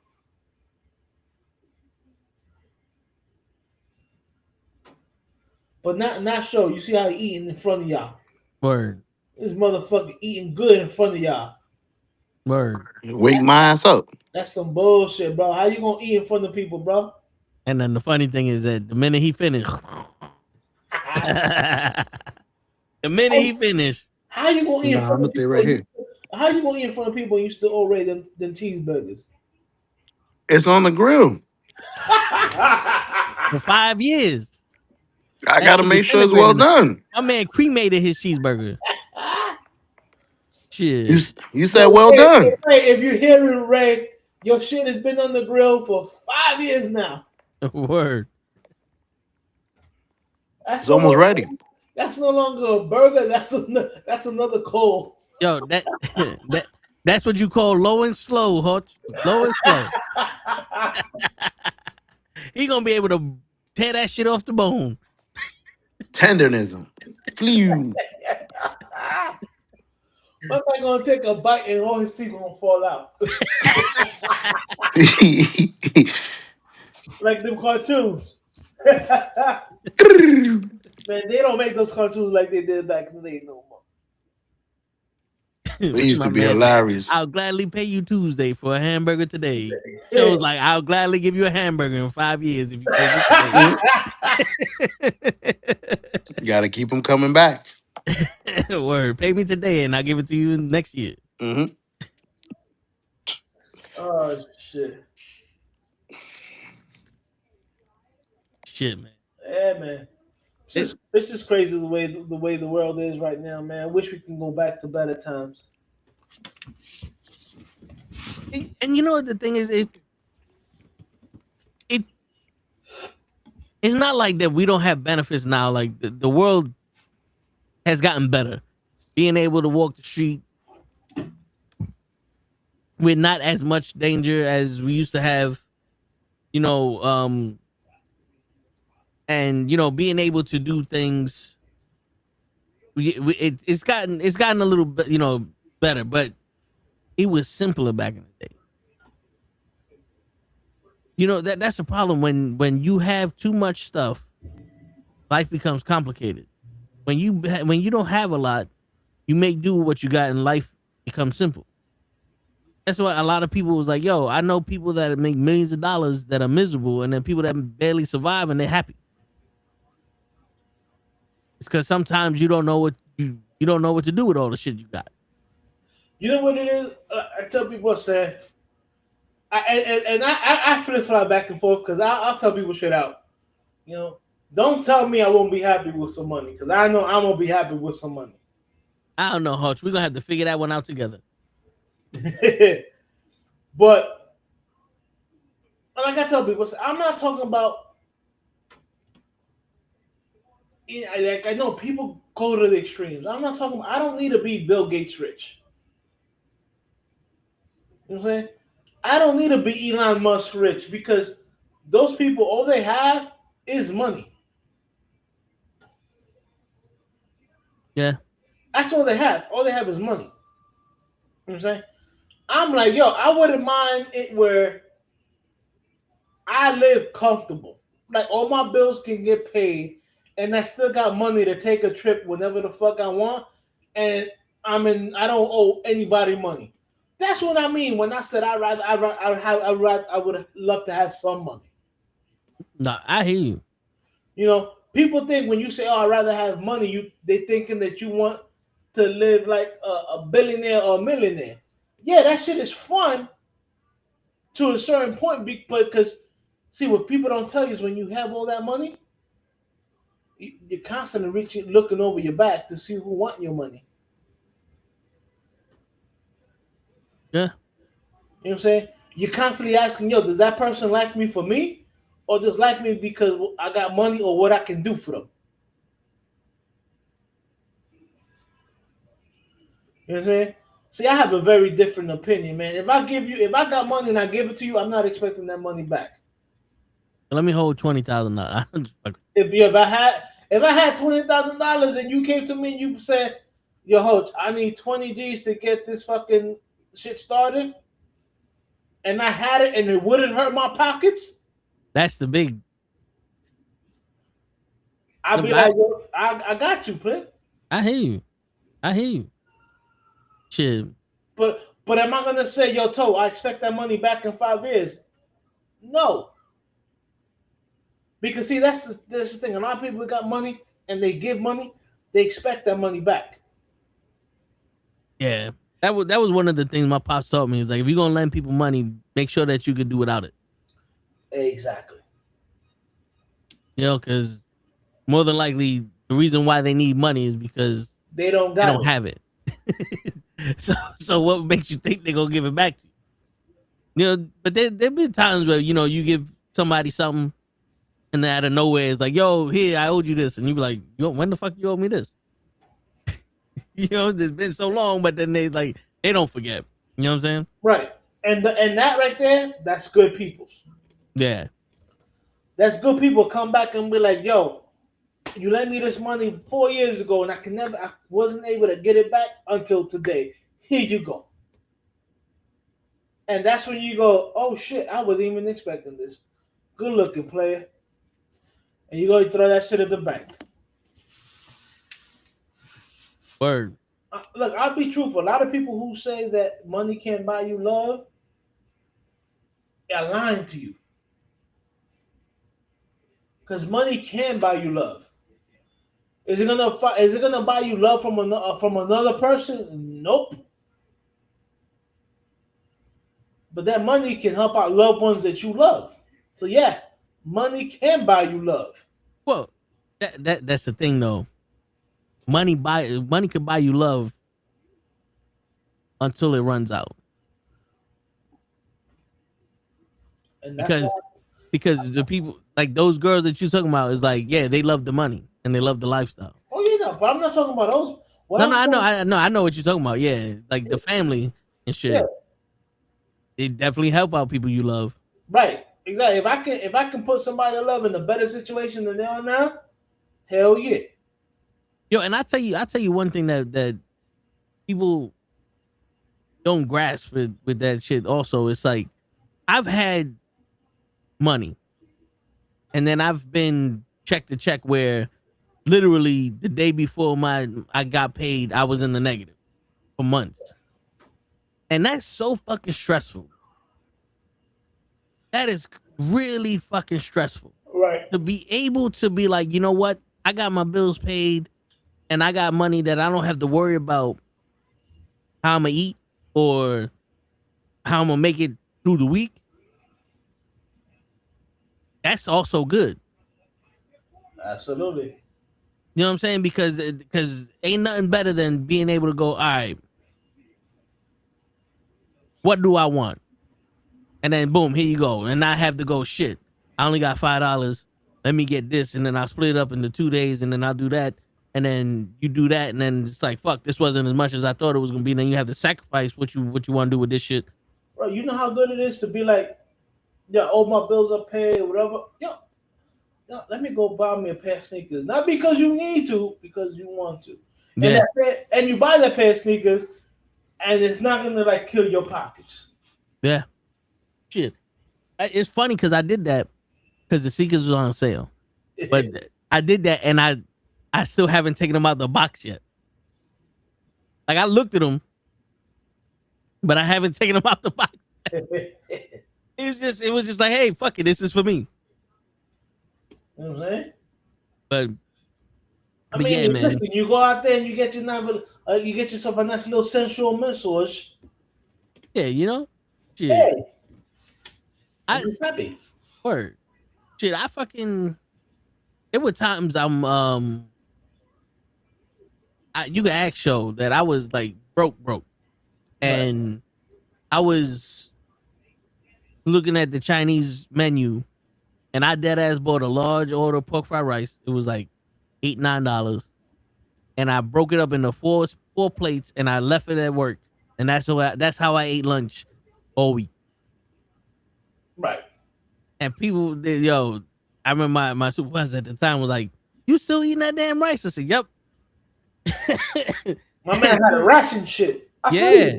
And she's like, yo, why don't you just fucking ask to borrow some money? I said, "No, I'm good. I'm good." Because then you're gonna give me some money, and then I'm gonna use the little bit of money I had left over to pay you back. Because I'm not, right. Me personally, I'm not the type of person who's like, yo, I got $20 to my name, but I owe you $20. Here goes the $20. That way, I don't owe you nothing. Facts. That'd be me too.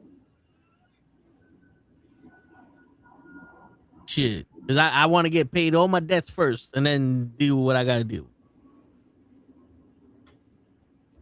Oh yeah, I want to pay off all my debts. Yeah, and you know that this conversation unintentionally also goes with what we was talking about earlier when we don't want people to fucking talk for us because the one thing we're talking about now is basically financial responsibility. And none of that shit, responsibility and integrity and all that shit, none of that shit is said in these fucking debates or these arguments with the red pill, blue pill, orange pill, all the other fucking pill shit. And it's always some extreme shit. Right. You know, like they like, oh, if you can't afford to take a girl out, don't go on a date. True. But also, there's other things you could do besides just fucking spend money. And if all you want is an extravagant lifestyle, then don't go out with the nigga. Take a loan. It's funny because there's a women out there who literally go out on dates just to get fed. Yeah, because they have no interest in the dude. They're just using the dude for a meal. Yeah, and not for nothing. That's why most men don't give a shit about women, and they treat them like shit. That's why most men don't want to fucking spend $500 on the first date. Yeah, because there are men out here, and I've seen it. There are men out here that will do that for somebody they just met, and then be like, "Oh, I'm in love with you," and blah blah blah, and just be all like because they're finally somebody that showed me interest. Because that's how weird the game is now. Of course. You don't talk to nobody, and then you finally got somebody talking to you, and now you're willing to fucking give your kidney for somebody, and you still don't know their middle name. Right. 100%. You know, and it's like, yo, bro, you gotta control yourself because you too old to be playing this game to get your heart broken and now waste another 10 years with your heart broken because somebody played with you. Like, when you gotta learn there's different type of people out there.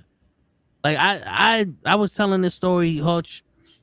I believe I told you this shit before, but I'm gonna say it again.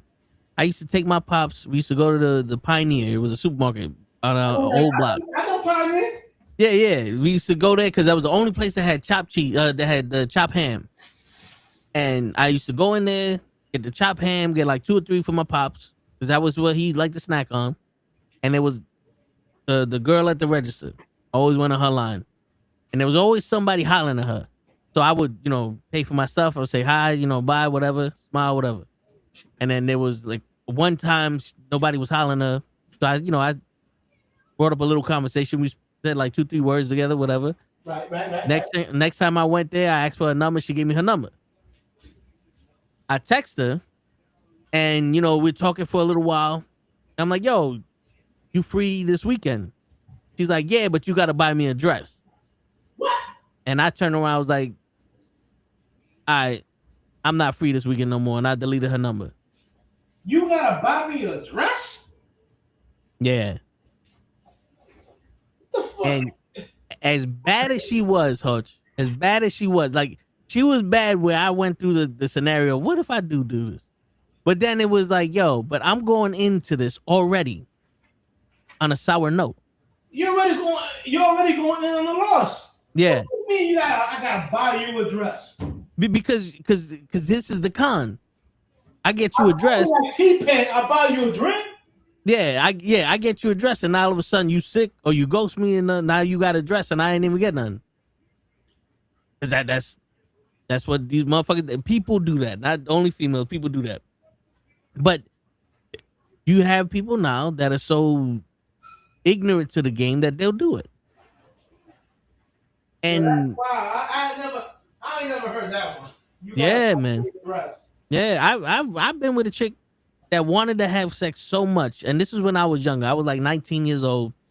I haven't had sex yet, and she wanted to have sex so much. We was in front of her house in my car, and I didn't have a condom. Damn. And I was like, yo, I don't got a condom, blah blah blah. So we didn't do nothing. Like she did something, but we didn't have sex. Right. The next day she tells me she's pregnant, and I was like, wait a minute, you was about to put this baby on me. Uh-huh. I was like, nah. And then I was like, thank God. I didn't have no fucking condom, and I stood by that. Nowadays, I don't know, Hutch. Wait, hold on. She really thought you were gonna fall for the I'm pregnant? Yeah. Yo, dude, and the funny thing, when she told me that shit, I was like, yo, peace. Because I'm 19 years old. I've seen that already from people. And the way my parents raised me and all that, I was like, nope, not doing it. I'm not wasting my childhood for that. Dude, I ain't never been called so many times in my life. It was like 135 calls. I had to turn my phone off. But yeah, then I had one chick that we did something in front of her apartment building.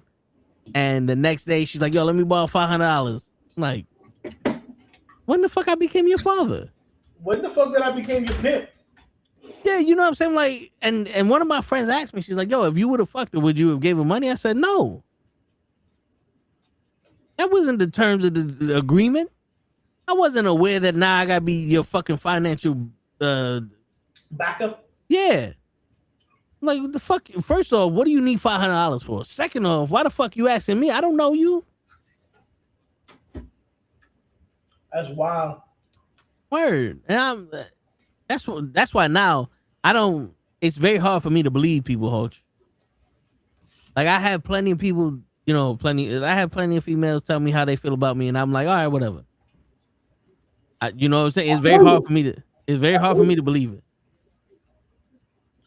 But it's like these kids nowadays, they lucky that these girls that I fuck with ain't fucking with them. They got unexperienced girls fucking with them also. All I want is food, or all I want is this, all I want is like, yeah, I'll give you that. All right. You wasting the best emotional attachment that you can ever have. Cause you ever been in a situation, Hutch, where you got a little bit too caught up with somebody Of and course. you starting to treat them a certain way that you don't treat nobody, and then shit go left, and you like, fuck, that was some of the best shit that I've like. You give you like that emotional release for being able to do that shit, and you was like, fuck, I did that shit for the wrong person. Yeah. That shit fucking scars you, not for nothing. Cause now you sitting there like, damn, I just done did this shit for this bitch, and she used me. Now I gotta see what it, and it becomes that thing. Like my uncle told me, he's like, yo, don't let this one fuck up the next one. But sometimes it's hard. It's like, I don't know. I was about to say that shit is hard. Yeah, because this one, the next one, kind of looked like this one. You know what I'm saying? Like that's the reason why I was feeling this way for the last one. But this new one, I'm feeling the same way now. Hold up, you gonna have to fill out this form, and we'll get back to you in 2 weeks. Shit. Nah, 100%. You're right. Cause there be times I be talking to people, and I've noticed it's like, oh, I'm getting a little too comfortable. I'm getting a little too comfortable, and then I had to pull back. And then times I be telling myself like, why'd you pull back? Like, I don't know. It just feels like it. You know what I'm saying? Like it feel like you about to fuck something up that you ain't have. So don't even try. You know? I feel you 100%. Feel you 100%. It's so hard. And people say, oh, well, you know, like your uncle said, oh, don't let that one fuck it up for the rest. And you're like, yeah, but now I'm looking out for all those red flags, quote unquote. Yeah.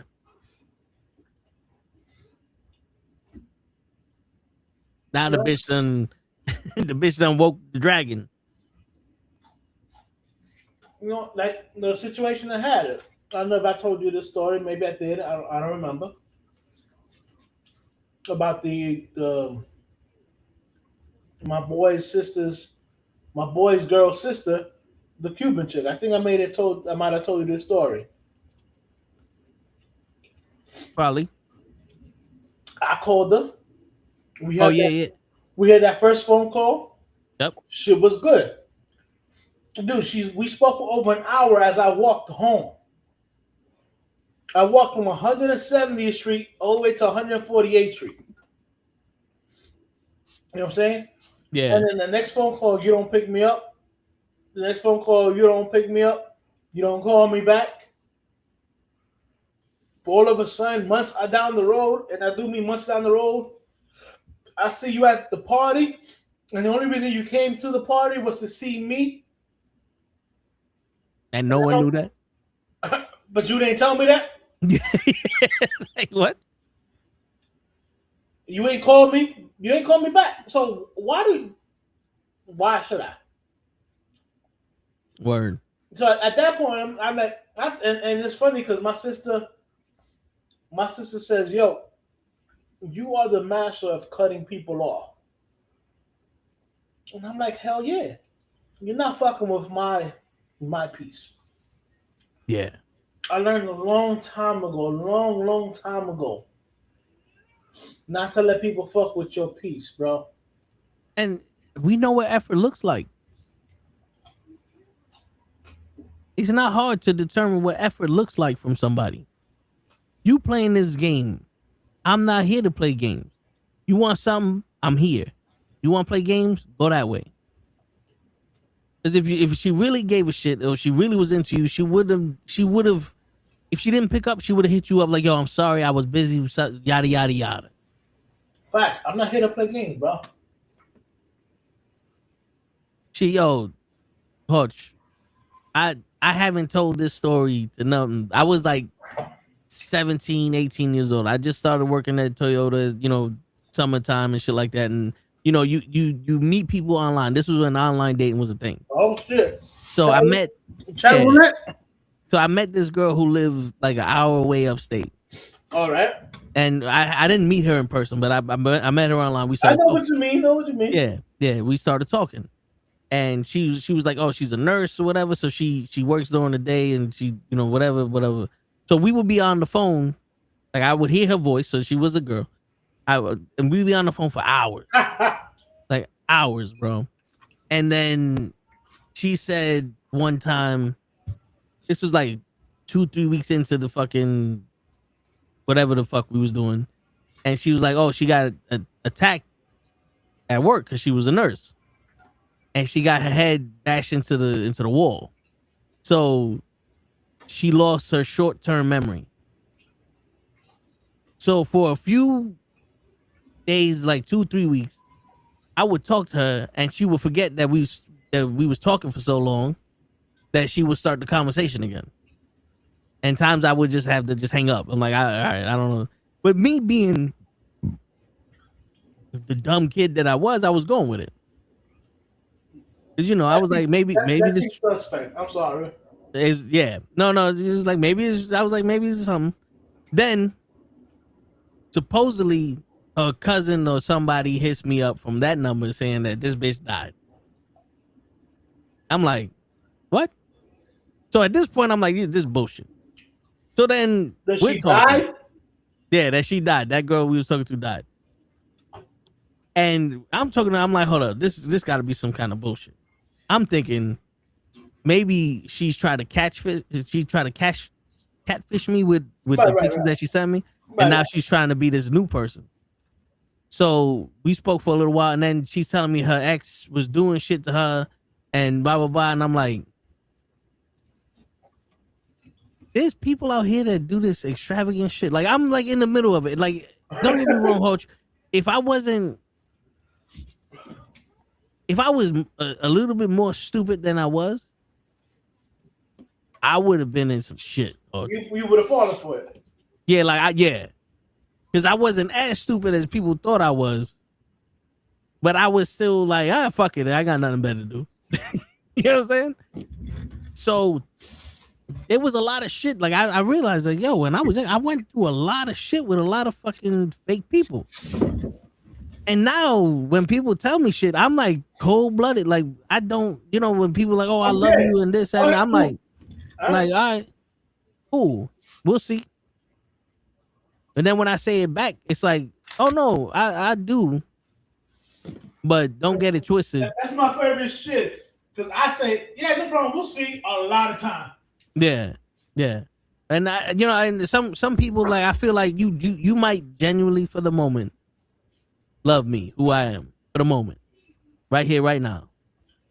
I'll say it back to you, but just remember, I don't say this for no reason, but it's also, I'd love me more than you.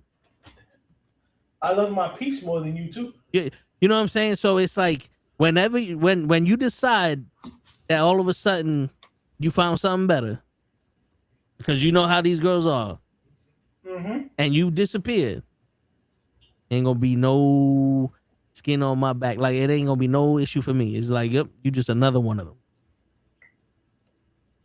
Again, and like that girl, she thought that her disappearing, not returning my phone calls, that I was gonna keep on calling. No. After the second phone call, you didn't reply. I see where this is going. Shit, yo, dude, and I keep it funky with you, Hoach, and I tell the world this shit. It's the only times I put effort in people that do shit like that for me is because I really want to fuck them. I'll keep it. It was like, shit, you did some shit like we shouldn't even be talking. But you know what though? Let's see. What about now? You want fuck? Nope. All right, we back in there. All right, peace. Then come back in there like, yo, what's up? Fucking? No? All right. The window's there. Everything else is closed. The store's closed. The only thing I'm selling is fuck. You want some fuck? I remember one girl told me, this is why I was young. She's like, all you thinking is about sex? I said, bitch, all you offering is sex. Yeah. And she's like, what do you mean all I'm offering is sex? I go, you hit me up, right? And she goes, yeah. Okay, what do you want to do when you hit me up? Oh, when you want to hang out? I said, to me, that's you. Who to call? That's what. You're not asking me to take you out to dinner, out of the movies, whatever. You want me to come to your house to hang out? Come on now. Yeah. Every once in a while, you send me a picture of you in something real skimpy. I'm like, am I supposed to think you want a relationship, or do I supposed to think you just want sex and you want to fuck? Yeah. Because that says two different things. Oh, I would thought that you would. No, no, no, no, no, no, no, no, no, no. Don't Shit. come out here thinking that you would have thought or whatever. She was using her pussy as bait, and she thought you was the catch. I go again. This is, I told you, this is a disconnect between men and women. You want a relationship, but you start out with giving me pussy. Now I get it. A lot of women know within 30 seconds if you're gonna let that man fuck or not. Yeah. And a lot of men, well, if we fuck on the first date, you're not relationship materials 9.9 times out of 10. I'm sorry. If we met and the first thing you do is sending me titty pics or bra pics or whatever, like before we even went out on an official date, you're not looking for a relationship. You're looking for a situationship. Yeah. You looking for it right now. You know, we call it a situationship now. Back in my day, we called it friends with benefits. Word. I miss them. I miss those arrangements. You know, it's like, yo, you can't have it both ways. Yeah. You can't try to control me with sex and then want a relationship. That bait and switch shit. I'm like, I already got, like the saying goes, and I'm not a big fan of the saying, but the saying is true. Why would I buy, milk when I get the cow for free? Yeah. Like, why would I take you out on a date, but you're already giving me pussy? Yeah. Because not for nothing, you attach yourself to the need that we have. And usually sex and relationships are completely different from us, because you go like that's like having a chef and getting a meal. You know what I'm saying? Like you cooking us food all the time and you want to be our chef. We're like, oh no, we're gonna eat the food, but I mean the food. I don't know. I ain't gonna let you be my chef. You know? Yeah. Because it's not the fact that you fucked us in the first. It's the fact that that's all you're offering. Because there's been plenty of times that I've first meet up, like boom, we fucking, and then we talking like, oh, this chick is cool. It's more than that. But then when it's like, you want to fuck again? It's like, then you mad. It's like, all right, hold on, I can't do this shit. I ain't gonna. Nope. I don't like when I'm me, and then you get pissed off at me. Nah. Fuck out of here. Because I'm not gonna change who I am. Don't get me wrong. Again, you started off with fucking me. Yeah. Then you want to get upset at me when the next time I hit you up is to fuck, and you're like, oh, you thought you had something different? Yeah. Yo, I had this one chick. We was talking, and she's sending me pictures, doing all that other stuff. So I'm like, shit, you want to get freaky? We'll get some freaky. And then she got mad. I'm like, what the fuck? We stopped talking. We start talking again, and she's like, oh, you could stay over at my house. You could sleep in my bed, and blah, blah, blah. I'm like, so. Whoa. She said that shit. And I'm like, so what's up? Let me get a pic. She got mad. She's like, oh, you think about it sex? I said, you right. And I was like, yo, we done. Don't ever hit me up again. What we doing in your bed? Playing Parcheesi? I'm good. I could jerk off at home. Wow. You gonna make me, this is the way I see it. I don't know if you see it. You gonna make me make the effort of traveling to you. No matter how far, you could be a next door. You gonna make me make the effort of traveling to you. Or nothing? When you like in all honesty, you promising me shit. And you make me go there for nothing? Nope. Sorry. I don't like lies. To me, that's a lie. Look, I've had this take for many years, and a lot of people don't agree with it. Remember when Mike Tyson got accused of rape?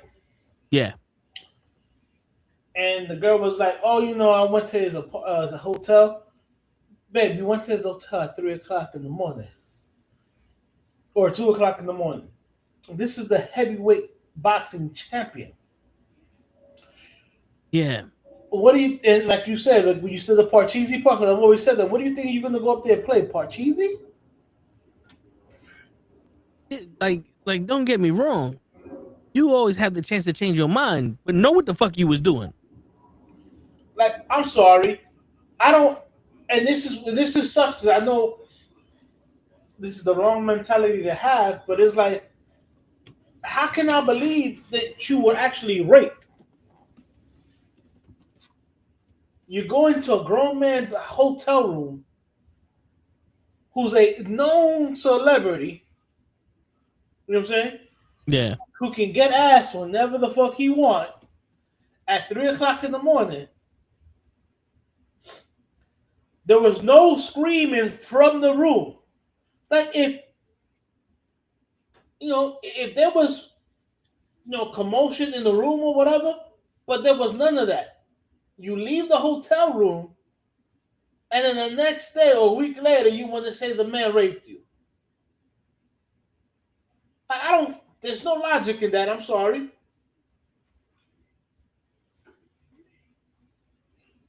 Yeah. Yeah. Like now, you just fucked it up for every other girl that I know that was actually sexually assaulted. Yeah. Because you know what I think happened?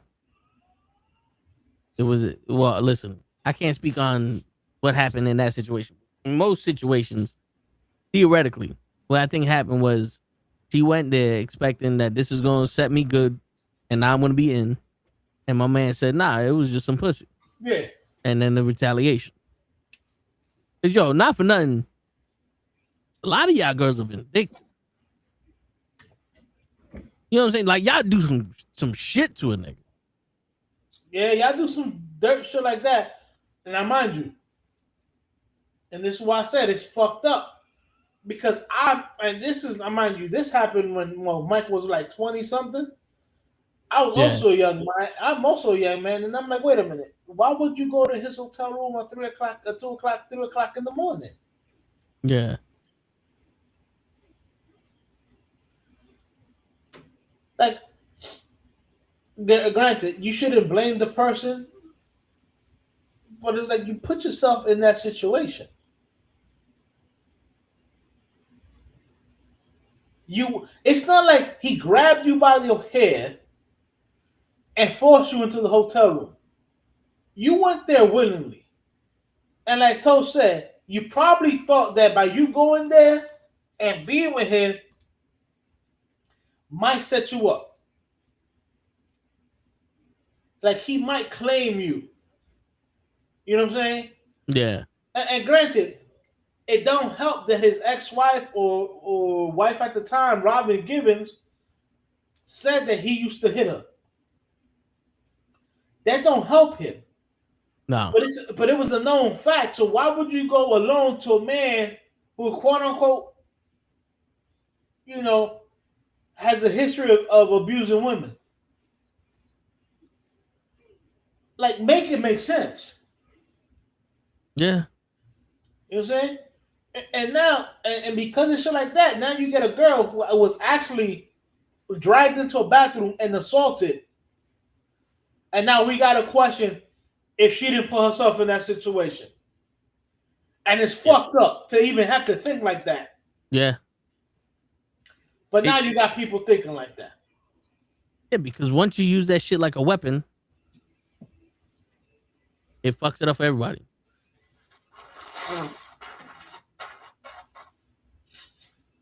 You know what I'm saying?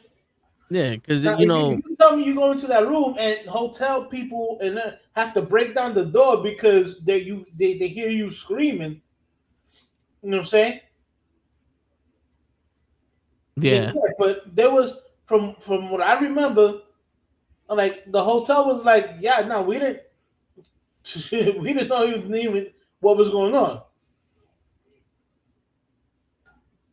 Like I said, now this happened like 20 years ago, so my memory might be fuzzy. But at the same time, girl, you went to the man's hotel room. You put yourself in that situation. Yeah. You know what I'm saying? Like I don't wish that on anybody. But again, you know that street has a history of violence. You know, people getting shot, people getting robbed. You're gonna go down that street, and if you get shot or you get robbed, you're gonna be surprised? No. You shouldn't be surprised that you got shot or got robbed or something popped off. That street is notorious for that shit.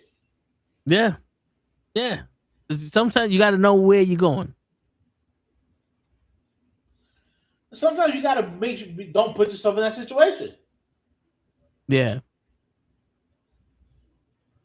You know, and I'm not talking about you went to a party and some dick face, roofied your fucking drink and then brought you up and to a room and raped you. Because no, I mean you didn't put yourself in that situation because you don't know that dickhead was gonna roofie your fucking drink. Yeah. You know what I'm saying? But that's like somebody who goes to, and this man or woman, you go to a country that's notorious for fucking making people disappear, and then you disappear. It's like because you went by yourself. It's like, yo, bro, it's like a scary movie. We all say, a white person will see people running and screaming in one direction and want to go to that direction and see what the fuck is going on. Black people are like, nah, motherfuckers running that way. I'm gonna run with those people running this way. Word. Somebody's shooting. Oh, somebody's gonna go in there. Oh, well, let me see why they're shooting about. Nah. I don't need no know why they're shooting. I'm running. If I'm with Toe and all of a sudden Toe starts running, I'm running. Yep, we'll figure that shit out later. After we stop, I'm gonna be like, yo, what the fuck we running for? Word, we'll figure that shit out later. It's like, please know your environment, know where you're at. Now, mind you, I'm not defending anybody that rapes women because anybody that rapes anybody, whether you man or woman, I feel you should be castrated. And if you're a woman, you should be whatever, have your titties removed or whatever, have your vagina sewed up or whatever. You know what I'm saying? Yeah. Because that's some weird shit. You're fucking 37 years old and you want to have sex with 13-year-olds. Come on now. Yeah, that. Come on now. I'm pretty sure you're 30 or you're 30 in your 20s. I'm pretty sure you can find men in their 20s that want to fuck you. Yes, teachers, I'm looking at you. All right? Because all I know is for many, many years, it was like, oh, male teachers. In the last 20 years, the majority of teachers sexually abusing kids are female teachers sexually abusing 13, 12, 13, 14-year-old kids. Yeah. So, whatever you are, if you rape a child or rape anybody, you should be fucked up.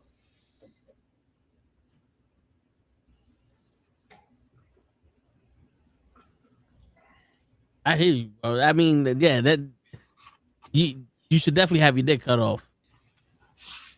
And you seen that the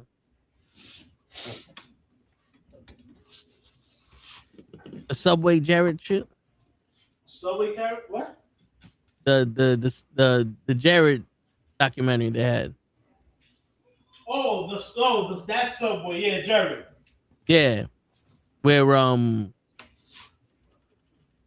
they were talking about how his girlfriend found out that he was that type of nigga and shit. Right. That fucking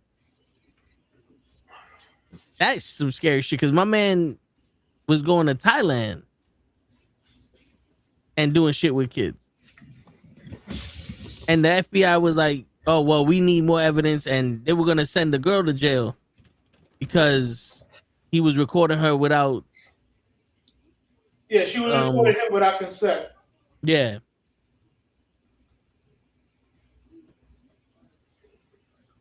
Yeah, but I just learned today that Tennessee doesn't have an age limit for you to get married. Like in one of the YouTube videos I was watching, they were debating, and that some girl said, "Yeah, 13-year-old can get married in Tennessee," and somebody goes, "Oh, in California too," and she was like, "No, I said the only state that somebody could be like that." She said was like Tennessee or something like that, and I was like, "Yo, goddamn, really? That's sad." That is sad. That's really sad. I mean, and not for nothing, we all know what's happening with those files that all of a sudden were on her desk, and now there's just a hoax. Yeah. It's craziness. It's sad. That's just sad.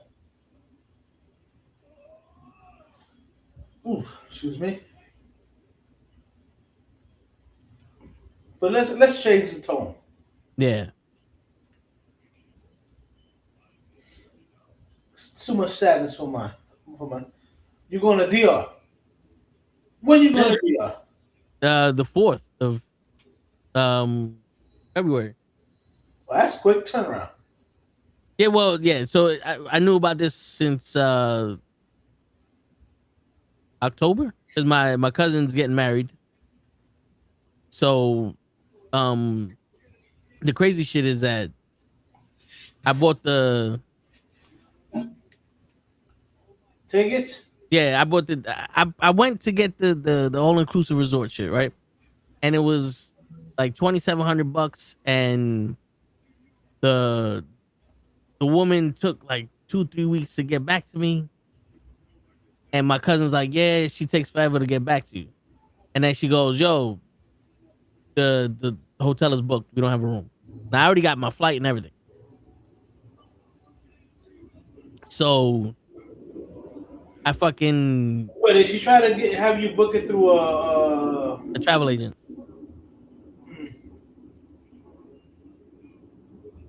Yeah, so I had my flight, everything. I did the travel agent shit. She said it was booked. So my cousin, she's like, "Yo, there's condos. You get Airbnb." I'm like, "All right." So I hook up the first condo. I say the first one because this is another. Yeah. And I got the Airbnb. I'm like, "Yo, I got everything I need." She's talking about, "Yo, you get day passes." And I'm like, "All right, cool, fuck it." Then my cousin goes, "Yo, where did you get the condo from?" I said, "This is the link you sent me." She's like, "Oh, this is the furthest away from the resort." I'm like, "Oh shit, fucking figures." So she sends me another link, so I cancel that condo. I get another one, and that shit is right across the street now, and it's cheaper. And then she goes, "Oh, but we might not be able to get the day pass because it's only from 10 in the morning to 6 at night, and the wedding and all that other shit is happening after 6." I'm like, "Psh." But they gonna try to do some shit so I can get there. But I'm sitting there, yo. I'm like, yo, so much shit is happening with this fucking DR trip, and I'm sitting here going, I got the tickets already, so I'm gonna be in DR. I don't know if I'm gonna be in that resort, but I'm gonna be in DR. Yeah, and it's like, yo, the condo I got is like a complex, so there's pools and shit there.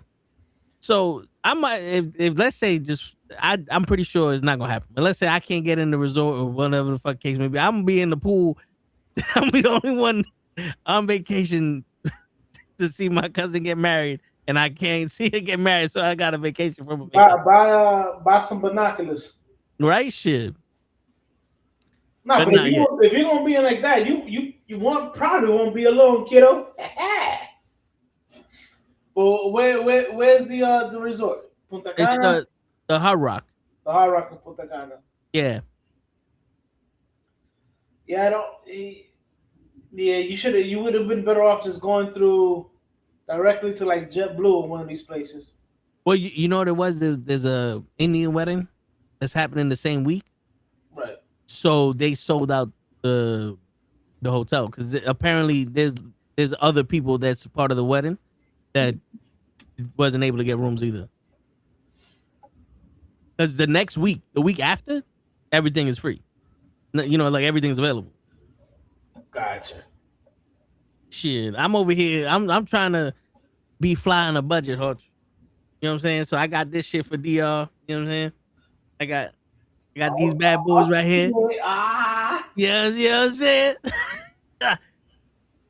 Amazon, $28. I don't give a fuck. This is nice. I'm with a little case and everything. There you go. Shit. That's why I was trying to get shorts. I bought a couple. I bought new pants. I bought this shirt on from it was on Instagram. Right. It was one of those those shirts that the dudes fucking stretching everywhere. Yeah, and all yeah, that other yeah, shit. yeah. I was like, fuck it. You know, let me see because maybe this might be comfortable. I bought one of them motherfuckers, $29. Wasn't nothing crazy. It was from Shop, so like that, like I could get a refund and shit. You know what I'm saying? It's not like it was, but Right. then I'm like, yo, I haven't got a tracking number, nothing yet. And they said 8 to 15 days. I'm like, yo, this is cutting it close. So I went to Men's Warehouse and I was like, they got a sale going on. I said, fuck it, let me get a backup shirt just in case. That's right. So I got backup shirt and backup pants. Shit. And this motherfucker shipped already. Now I like my Man's Warehouse. Man's Warehouse they be having some shit. Yeah. I ain't gonna lie. I bought the suit from there, and I told the dude straight, I said, listen, I need a suit. I'm not trying to break the bank, but I'm trying to look good. The dude goes, I got you. He gives me the suit. The suit, it was like $400 or $500, but he's like, don't worry, it's on sale. So he measures me. He does all this stuff. He's like, try it on. We do this. I'm looking good. He's telling me like the shirt that I have was an 18-inch, but I got an 18.5-inch neck. He's like, yo, the 18 is better for your structure. So like we're doing this whole thing, and I tell the woman's like, yo, I got a blue suit. I'm looking at like a lavender shirt, and out of nowhere, one of the other female employees like, yes. I was like, what? He goes, yeah, that would go perfect with each other. I was like, it was either that or some lime green shit, because I'm trying to, I'm trying to coordinate. It was cool, and the dude was right at the register. He's like, yo, do me a favor, text this number. So I text the number. I got another 15% off. He's like, here, and I was like, oh shit, I got it. Next day, they be trying to most Men's Warehouse try to hook people up. Yeah, and the best part was like he listened to what I was saying. I went to I shit you not, Hosh. That was the second suit I bought. The first one I bought, I went to the South Bronx. I went to Poppy. Yeah. And my man was like, no, you need to alter this. And he did the pants and shit, and I bought the suit. Now the suit was maybe like $120 something. Like it wasn't crazy shit. And I tried it on, and the pants were so fucking tight. The jacket was so goddamn loose. I was like, you know what? I'm not going to this wedding like this. I went to Men's Warehouse. I said, whatever the fuck you got, I'm taking. I was like, yo, sometimes going to Poppy ain't the way to do it. Nah, because here's the thing with I like with Men's Warehouse. You know what I'm saying? Like they don't care if they have to mix and match. Yeah. You know what I'm saying? Like if they got to take the pants from one outfit, like one size, and then put it with a bigger size jacket or whatever. Like they're okay with that. Poppy will be on some. No. I can't do that. Word. That's something I learned the last time I went. I bought a suit from Men's Warehouse because I was like, yo. He was like, yo, you need a 52 jacket. But the pants that was in the 52 were dumb big, and I'm like, yo, if we alter these pants, your pockets are gonna be like all the way like where your back pockets are supposed to be or whatever. Yeah. Like that's how big those fucking the waist was on that. He's like, hold on, whatever. He goes to another suit, I think like 48, grabs some pants on that. He goes, yo, put these on. Those fit fine. He's like, yo, just put that shit together like that. I was like, yo, where? He's like, yeah. I tell people, said I have a big chest and I also have broad shoulders and shit like that. So, my jackets sometimes have to be bigger than what comes with the pant. Yeah, with the pants. It was the same thing because I got a 52-inch jacket just like you and a 42-inch pants, and I got the pants bigger so that way I can put the shirt and the undershirt underneath the shit. But yeah, not Boris, not my Kingpin suit. I bought that on Amazon, the white jacket. Yo, I had to buy one. I bought one. I was like, yo, this fits perfectly. Like if I wanted a fitted jacket, it fits. It makes my stomach is a little bit too big, but it fits. But I can't move. So I was like, fuck it. I bought 2 sizes bigger, that white jacket, and I was like, this is perfect now. Now I can lift my arms up. I can fucking do shit now.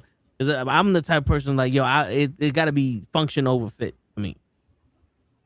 Cause I can't raise my arms up and then have the whole jacket come up above my arm. Now I look like fucking turtle.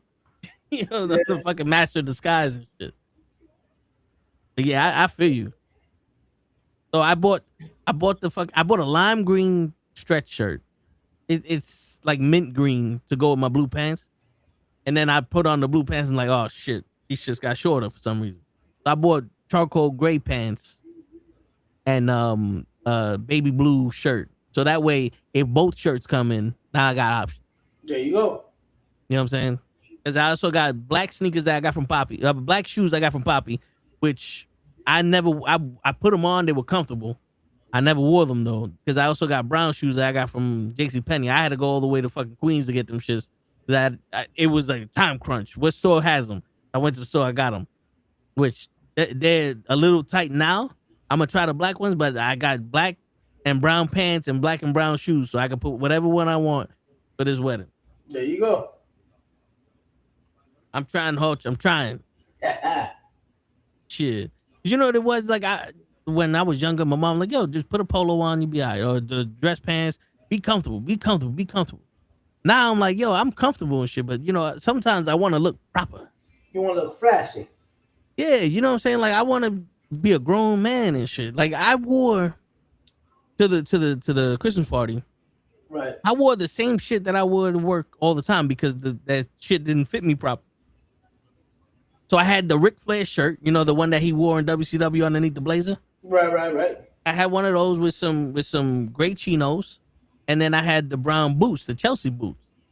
But because I haven't worn my Chelsea boots since I stopped working in the office, I wear my sneakers. So I wore the Chelsea boots because I was like, fuck it, let me try, be a little bit sophisticated. We're going to a Christmas party, and like mad people was like, yo, where the fuck you going after work? I'm like, fuck you mean? I wear this because of the boots. They see me in Chelsea boots now. I'm too fucking fancy for them. I'm like, what? Yeah, that's crazy. It's like, so sometimes I wanna be like, all right, let me get a little fancy on y'all, motherfucker. Not all the time, but sometimes. Sometimes you gotta be a little fancy. Word, shit. Not all the time, because shit. If it wasn't a wedding, I'd have went there with some nice sneakers and some khakis and a polo. I feel you. Like I tell some people, I know. Sometimes you like my man. Was it Trading Places? You feel good, you dress good. You feel good, you feel good. You dress good, or whatever the way the shit goes. Like sometimes you gotta be like that, bro. Word, yeah. Cause don't get me. I've always been the guy that made the clothes. Clothes didn't make me, but I always notice I got my chest a little bit more out when I'm just rocking shit. Like yo, I just do this shit on, so I go to the store. Right. But when I put this shit on, because I'm going somewhere, I got my chest a little out. I was like, yeah, motherfucker. I know how to match this blue and that blue together. I know. I remember when I was going to win my the first company that I was in. Where I told you how to wear all those dress shirts or whatever. Yeah. I know. I used to just wear the like dress pants and dress shirts, whatever. But every time we had to go to the Christmas party, right? One year I had the black striped suit with a burgundy shirt matched with a burgundy tie. It was like, yo, you looking slick. Next Mm-hmm. year, a couple of years later, I had just a regular black suit but with a striped lavender and a lavender tie. It was like, yo, okay, Jose. And I'm like, yo, my man, don't get it twisted. I can embarrass all you motherfuckers when it comes to dressing in suits. I just don't do it because ain't nobody coming to see me in the office. Yo, word. Shit. I hear you. That because yo, I told people, it was like I don't dress good all the time. Like that. But when I do, I look good. Because you don't because we wear it proper. Right. Is there people that wear their suit and the suit be 5 times too big? Well, you remember, that was a style. Like people remember Kings of Company and the Steve Harvey fucking Yeah. suits. Them things were long. Yeah. I always wanted to get a zoot suit. You remember a zoot suit? Yeah. I always wanted to get one of them motherfuckers. That was the suit they wore in the 50s, right? Yeah. Shit, it was like you ever watch that cartoon? This for people listening. The cartoon where the wolf is at the club and the girl's singing and he got his eyes popped out with the hearts and he's like, Yeah, woo, yeah. woo, Yeah. his tongue up. That suit that he's wearing is zoot suit. I gotta find out where one of them motherfuckers are. I swear to God, if I ever get married, Hodge, I'm getting married in a zoot suit. Oh shit. She fuck around. That's right. Shit, I gotta get me a fucking bag too. I gotta get me a You got yourself some swimming trunks? yeah. You know what's funny? I got WWE swimming trunks because fuck it. Fuck it.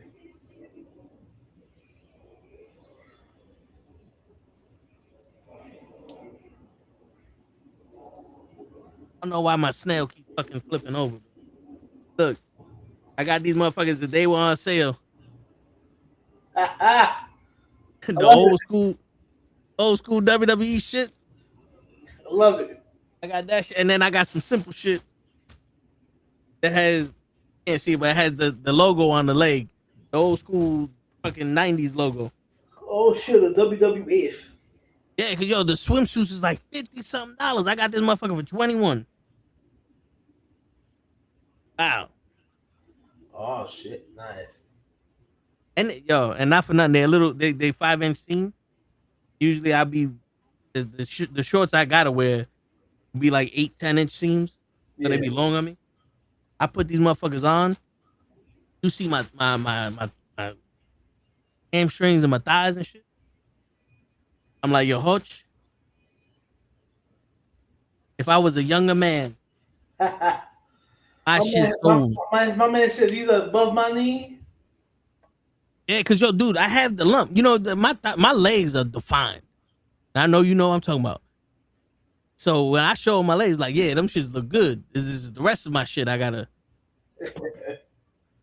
But like I always told Show, if you don't like the way I look, that's why your head swivels and your eyes move 180 degrees. That's right. Look away. Word, fuck that. I'm too old for this shit to be hiding. I'm like, what's that movie, Minor Leagues or Major Leagues? I'm too old to be running into a into a locker. when they were trying to win the whole shit. Yep.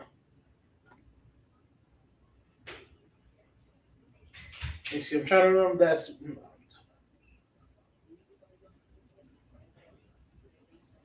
Shit, I'm looking at these suitcases. but it's like $50 for these motherfuckers. For suitcases? Yeah, the Amazon basic shit's $54 for a carry on. I know I get a bag, a duffel bag and shit, but the last time I wore one of them duffel bags, this shit was heavy. No, you can get definitely you can get a carry on.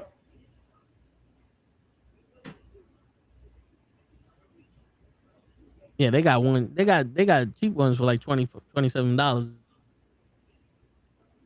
My ass want to be all fancy and shit. You know, I might just have to get the cheaper one and carry them over. Like I ain't traveling all the goddamn place.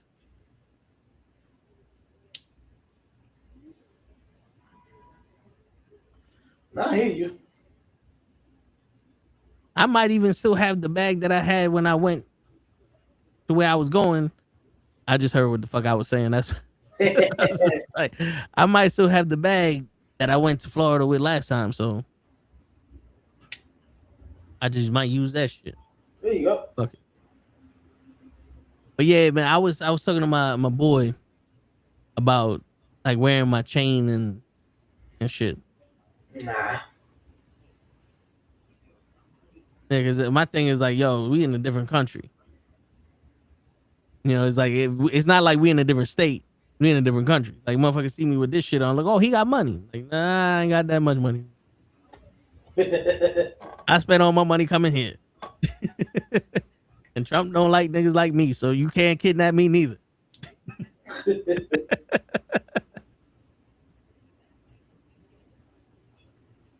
Nah, that's just. I remember when I go to DR, everybody's like, "Oh, I'm not going to I'm gonna go to my aunt's house." They're like, "Yeah, but you can't go alone." And I'm like, "Nigga, please." And they're like, "Oh, and I'm like, look, guys, I'm not going out there with 3 chains and whatever." I said, first of all, I said my back pocket, I have my wallet. I said I don't carry cash. So what they gonna take cards? I said I can lock those cards in a minute. Yeah. I rock an Android. The moment they pull out my phone and they see an Android, they're gonna give that shit right back to me because it's not an iPhone.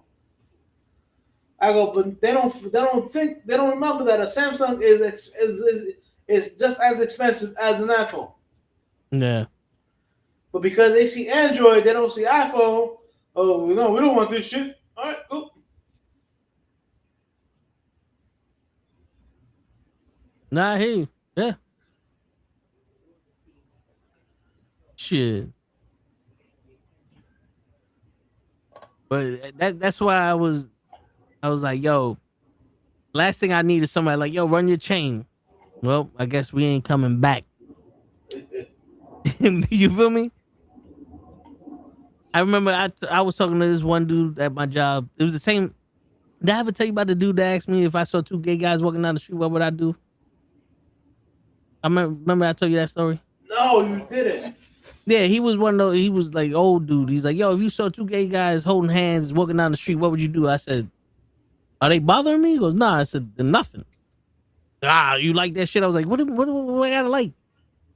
If they came up and started fucking with me, then I'll fuck them up. But like, let them do what they need to do. As long as they ain't bothering me, I don't give a shit what they do. You know what I'm saying? So he asked me too. He's like, yo, so what if somebody wanted to rob your chain? I said, well, we're gonna have to fight to the death. Cause that my mama gave me this chain. I ain't getting this chain back. You know what I'm saying? Like if I was just rocking it to rock it, all right.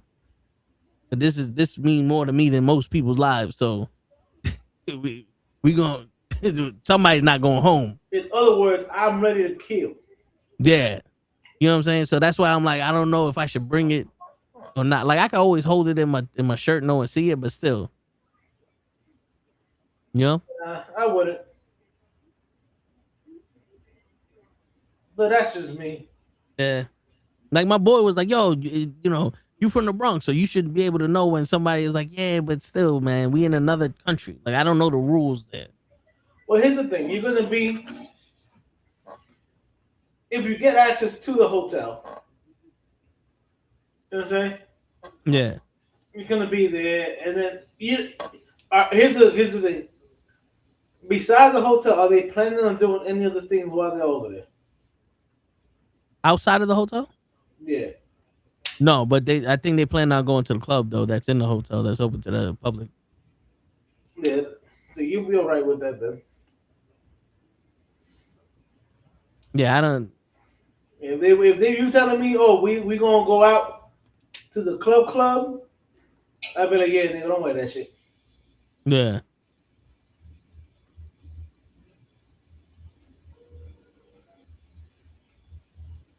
But because we're gonna be in the hotel, everything gonna Yeah, be. you're gonna be in the resort. You'll be all right. All right. Is that shit? That's another thing. People like, yo, why don't you travel? It's like, cause I'm the type of person I would rather travel with somebody than travel by myself. I haven't got used to traveling by myself. I haven't got used to going places by myself. To be honest with I've traveled by myself, but then you. again, I have growing up. I always had a lone wolf mentality. So there's a lot of shit I do by myself. Yeah. I mean, I hear you. You know, I'm. maybe after this administration is out of office, I'll take we could travel because I don't mind traveling. I hear you. Yeah, there's a lot of places I want to go, but see, cause me, we did a hike. Well, we climbed the fucking mountain. They called it was a hike. I said we climbed the fucking mountain.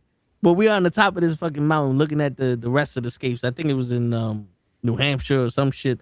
I don't know where the fuck we was. But I'm like, yo, this shit is beautiful. And then all I can imagine is like, imagine you spend this with somebody. You know what I'm saying?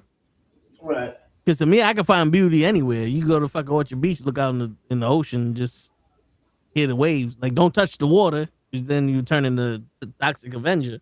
But you know, you hear the shit, and it's like, that's beautiful to me. Standing outside my house, watch the rain fall down, that's beautiful. You know what I'm saying? But yeah, I always wanted to go to Texas to get me one of them fucking 20-pound steaks. Oh, yo, you were talking about that, yeah. I thought you were talking about like traveling internationally. You Oh, talking no. about traveling in the States? Shit, let's go. No, traveling internationally also, I was like,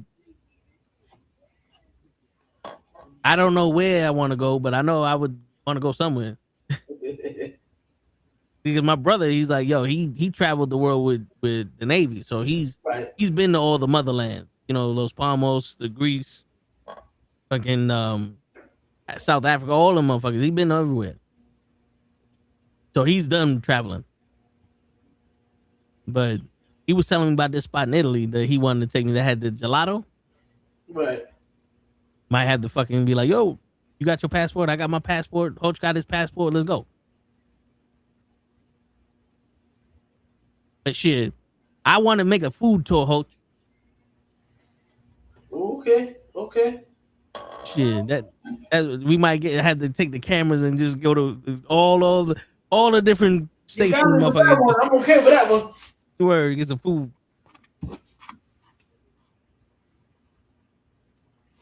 Yeah, man.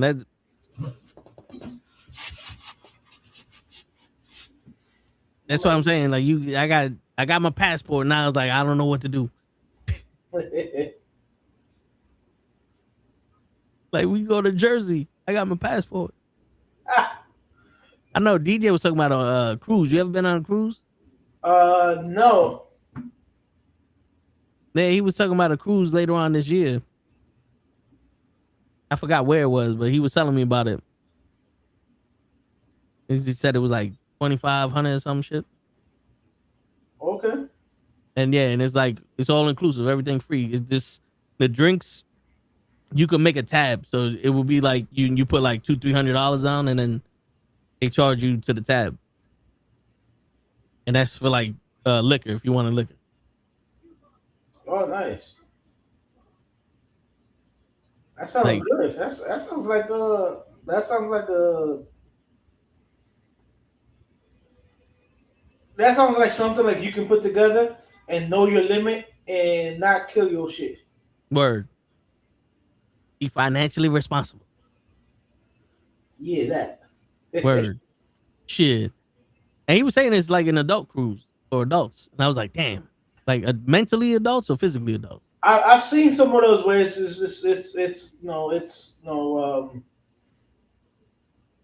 just like adults only and shit like that. Yeah, I've seen some of those.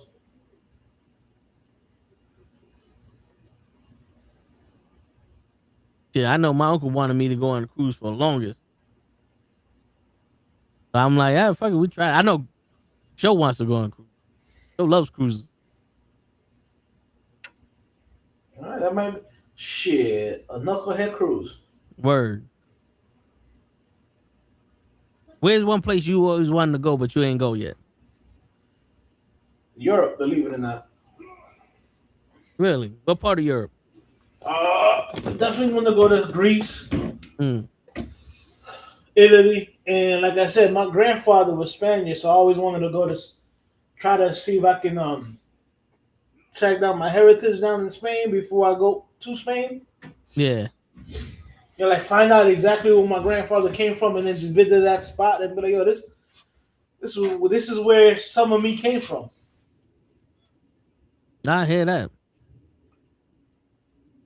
Shit. That's where my brother did. Yeah. That'd be dope. Go see the motherland.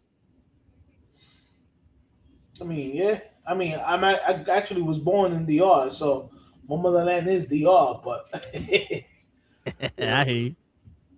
but I still know my grandfather, 100% Spaniard. Mm. My man was blonde hair, blue eyes, from what I was told, Shit. and also in the pictures that I saw. Yeah, you know, over there's a lot of them over there.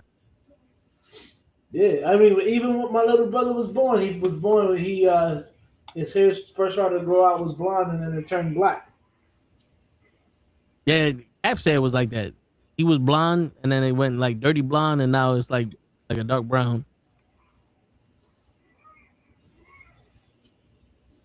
Yes, sir. So yeah, I mean that's a place that I want to visit, but I've also wanted to go to Tokyo.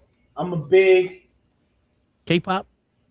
Wait, no, that's that's Korea. Korea, but Tokyo because I love my anime and shit like that.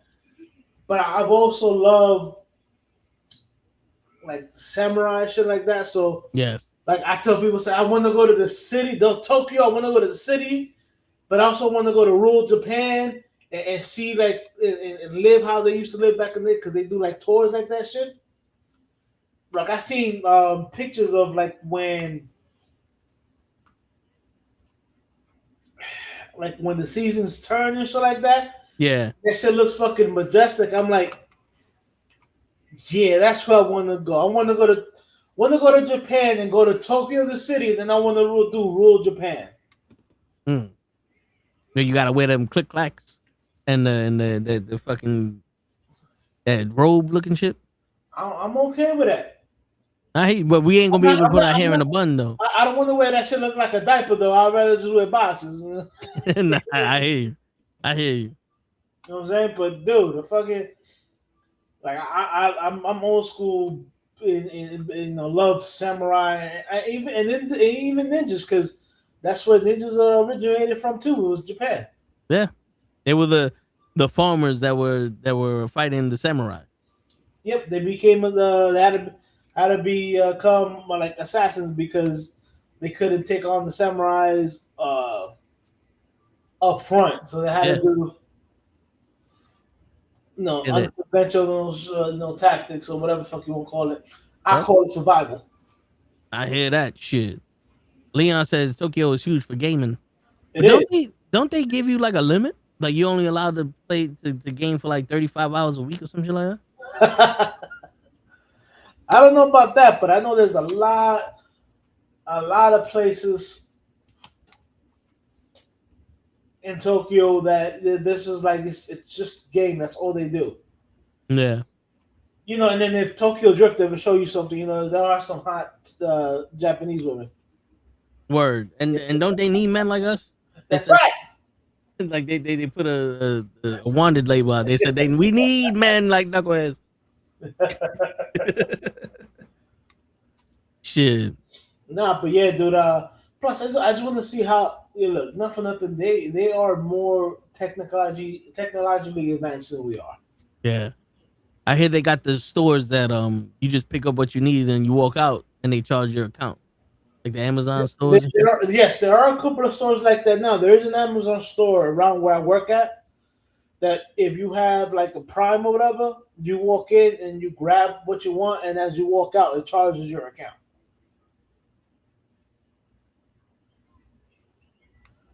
Shit, but what if you got multiple cards on that motherfucker? You got to set that up or it's good luck. No, you set it up right before you walk in. Like they I guess you have to punch in your shit and then which card you're going to be using. Because one of my driver goes there, he gets like breakfast, and he's like, "Yo, I just walk in, grab what I want, and I walk out, and it automatically charges my shit." And I'm like, "Nice." Word. Yo, Leon, Gail Kim is Korean and Canadian. She's Canadian, eh? And Korean, yeah. I know she was born in Canada, wasn't she? Yep.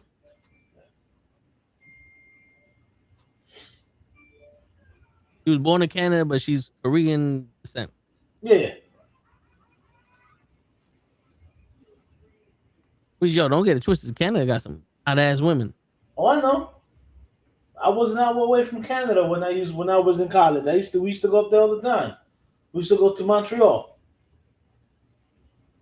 and to that's what spoiled me for strip clubs. Shit, I can imagine. You go to strip clubs over there, and you can drink, and it's it's nude. You know, they take like booths and the lap dance and everything. You can touch over here. But you better keep your hands behind yourself or up there. Word. You can't touch this. I mean, here in New York, you go to Atlanta, Miami, it's always different. No drugs, Yeah. Here you can't. Any other place but New York. I know in New York, it's like, yo, you can't even, unless they grab your hands and put it on them, you can't touch the dances. Yeah, and it's like if they sell liquor, then they can't show you anything but the tits or some shit like. Yeah. Topless. Yeah. Yo, the first time I went to a strip club was in Queens, And I was young. And if there's food, there's no alcohol. Yeah. This one had alcohol, so it was just topless shit. And this girl, I got a lap dance, and some other girl came up to me and was like, "Yo, it's an $80 tip." I said, "What?" And yeah, but the way I said it, it was like, "You bugging?" Like somebody's getting fucked up. Because ain't nobody told me like this shit was already expensive. Like it was $60 for the lap dance because it didn't go by song or whatever. But what? Yeah, it went by time. I took a friend of mine when I lived on 148th Street. My roommate before that, his brother was turning 21. I found this place called Sapphire. It was all new, but there was no liquor, so we pre-gamed in our apartment before we went. The one thing I told him was like, "Yo, don't wear jeans." Like, don't wear jeans. Like, no. So you going to strip clubs? Don't wear jeans. You wear dress pants. Yeah. But whatever, dude. We was there, and even at that place, the lap dances were $20 a song, and then you can tip the girl whatever you want. I never heard of an $80 tip. Yeah, this was some. Yeah, like it was some weird shit. Like I was ready to fight, but I didn't. She's like, "Oh, you don't have the tip this time." I said, "This time, this is the last fucking time. What the fuck you talking about?" Yeah. $60 and then the $80 tip, 140. Yeah, and I'm like, and we didn't even do like, bitch. You just grind it up on my nah. I used to get this at the fucking house parties. What are you talking about? Word. I'm like, the fuck? Yeah, you want to talk about this and that and almost $200 for shit. Like, where's the VIP and the condom? Yo, well, for real. I mean, look, I remember, fuck, dude, we went there, and I told him, I said, yo, and mind you, we actually did it even better than most people did because we got one. My roommates, his female cousin came with us. So not only was 3 dudes, but it was 3 dudes and a girl. So we was already when we walked in, we was already getting mad looks from the girls, right? And I'm there, and, I look like the ringleader, which I was. So my boy's brother was eyeing this one girl. I'm like, yo, you want the lap dance? He's like, yeah. I said, no, you want the lap dance? Yes or no, nigga? He goes, yeah. I called the over. I said, yo, here's $20. Give this man a good lap dance. It's his birthday. She found out it was his birthday and she went to town. Shit. And it's funny because girls saw that and they were like, oh shit. And they're like, no, I paid one lap dance for him because it's his birthday. And I'm telling him what to do. Like with the money, I'm like, yo, my man, you're here to spend money. Just throw the money, whatever. Like we had like one side of the stage, and then there was some dudes on the other side of the stage getting mad because the girls were only on our side of the stage. Because I was throwing $1 here. I was like, yo, my man, just throw the money. If you like it, just throw the money. Don't be stingy with it. Word. You know what I'm saying? And then I remember, like, I put $1 in between my lips, and this one girl came over and she grabbed it with her titties, and was put her titties all up in my face and stuff like that. And these other dudes were getting mad. And at one point, I stood up. I'm like, my man, you in the strip club. Either you're here to enjoy and tip the girls because they're providing fucking a service, or just get the fuck out. Word. Yeah, like what the fuck? Fuck you mad at? This ain't your girl. This is my man. First of all, yeah, she's not your girl. Stop grilling me or whatever. Word. And no, that's how I ended up dating a stripper from that. Shit. It was crazy because there was this crazy little Hispanic stripper who was like, oh, let me get you a lap dance. Let me get you a lap dance. Like, she wasn't like that, but she was like, oh, whatever. And I think, we went from the one side of the stage all the way to the other side, and there was like this couch, like this king-ass couch or whatever that was elevated from everything else. Yeah. And she came over and she just started dancing. Like, I didn't even tell her to give me a lap dance. She just started grinding at me, right? Now, mind you, at this time, there was like towards the end, I saw the bouncer looking away. She's putting her titties in my face, whatever. So I kissed on the side of her fucking tit. And she gave me the look like, oh, really? And I was like, yo, if you don't say nothing, I don't say nothing. You know what I'm saying? Yeah. So she like turned and just put a whole nipple in my mouth and let me just like suck on it and bite it a little bit or whatever. But she's not the one. The one that had the best body there was a Latina. Another Latina. And I'm sitting in the chair and she's doing her last set and there's nobody at the stage or whatever, but she has to do her last set. So behind the stage is another wall of mirrors. You know what I'm saying? So you can see all the angles. Yeah. And she's looking at me and I'm looking at her like, I will fuck the shit out of you, whatever.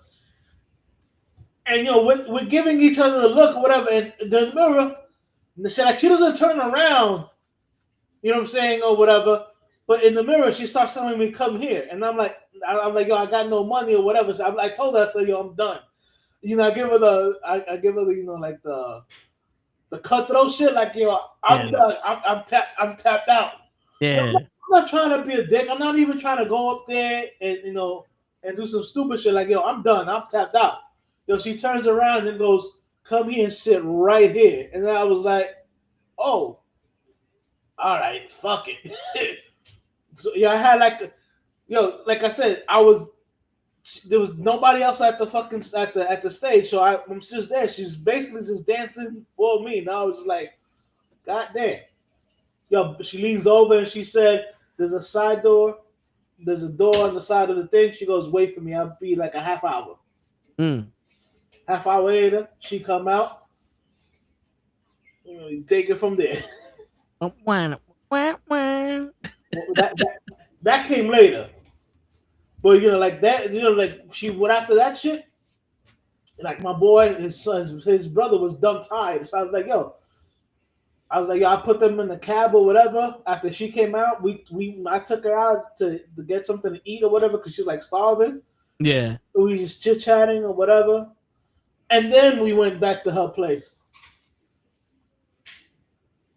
And it's funny because I tell people, I said, not for nothing, bro. I've dated 2 strippers in my lifetime, and those have actually been the 2 most loyal girls I've ever seen in my life. I can imagine. Now, mind you, I ain't tried to change them. I knew what they were doing. The one I dated in college, she was trying to put herself through college, and then this one, she was a single mom. You know what I'm saying? So,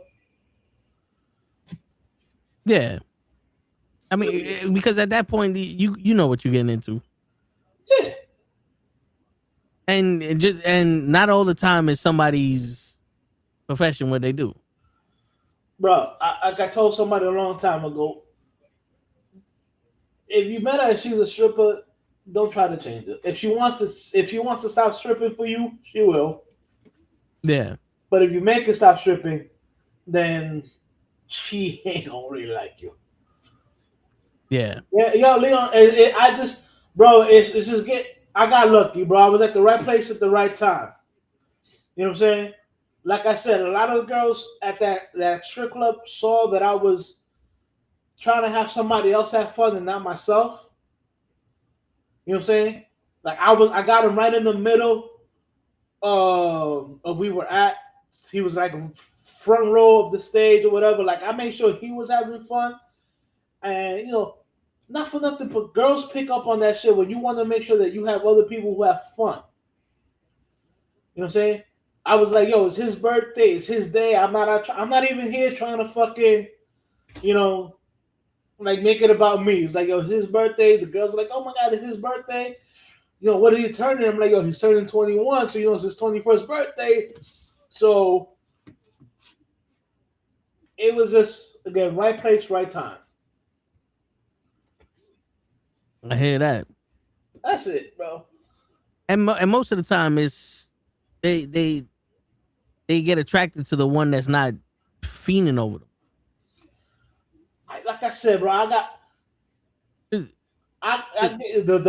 girl that I ended up dating, the stripper I ended up dating, I got a lap dance from her, and she did this thing with her head, and I was like, "The fuck was that?" I was like, "Oh shit, that's a new one." You know what I'm saying? I was like, "Yo, that's a new one." I said it loud enough, and I think she caught it and she was laughing. No, look, not for nothing. Most girls, they want to give you a lap dance.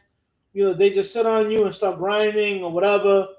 Like, yo, she was doing some sensual shit that she didn't do with anybody else at the club that I saw. So maybe she was feeling me from jump. But to have her doing her last set and me telling, yo, I ain't got no dough, it's not like I can even throw you some money. I'm tapped the fuck out. You know what I'm saying? Yeah. And she was so like, nah, I want you to come over. And she was basically just dancing in front of me. Bro, I feel like a king. King, bro. King. I was like, yeah, Dougie. And it's funny because by the time I got home, my roommate was like, yo. She was like, yo, did you really meet up? And I was like, fuck yeah, why wouldn't I? Word. And he was like, yo, but did she really come outside to, yeah, I was like, yo, she said give her like 45 minutes or whatever. No. I said I went to the deli that was right next door. I got me a fucking I got like a Gatorade or something. I was drinking the Gatorade. Yeah, you get your electrolytes in. Bro, no, I was sweating. Yo, the place was hot. I was sweating, motherfucker. Oh, shit. Like, yeah, them motherfuckers be motherfuckers be hot too. I mean, look, that woman can make anybody sweat. That's how fine she was. Shit. But the place was actually hot. I came out, I was like, I need some fucking I need some water. Then I saw Gatorade. I was like, nah, let me get me the Gatorade. And it's funny because he ended up we went on a double date with his girl at that time. You know what I'm saying? And I told him, I said, yo, don't tell your girl that she's a stripper. Yeah. And he was like, why? I said, because your girl is very uppity. And he's like, well, I was like, yeah, I know your girl's very uppity. She gonna think like her shit don't stink because this girl's a stripper, whatever. I said, don't tell her. I said, if my girl, because she was my girl by the time we went on the double date, decides to tell her what she does, that's on her. But don't you tell her she's a stripper. Word. And luckily, that never came out. That never came up. But yeah, dude, it's just, and plus, I was in a lot better shape at that time. I'm not gonna lie. I hear that. I was in better shape at that time. I don't know, look, bro. As I tell people, say you can meet people. It is just being in the right place at the right time. Yeah. I've always been that guy that had that bad luck. That's always been the wrong time. Like there be times that in the summer, it was like, yo, let's go to 181 and mad bitches over there. We go over there, nobody. I'm like, and he's like, damn. I was like, yo, for some reason, I've always been that one that when there's girls, and I get there ain't no girls left. It's like they know I'm coming. Toast coming. Word. Hide your pussy. Nah, man, but yeah, dude, I'm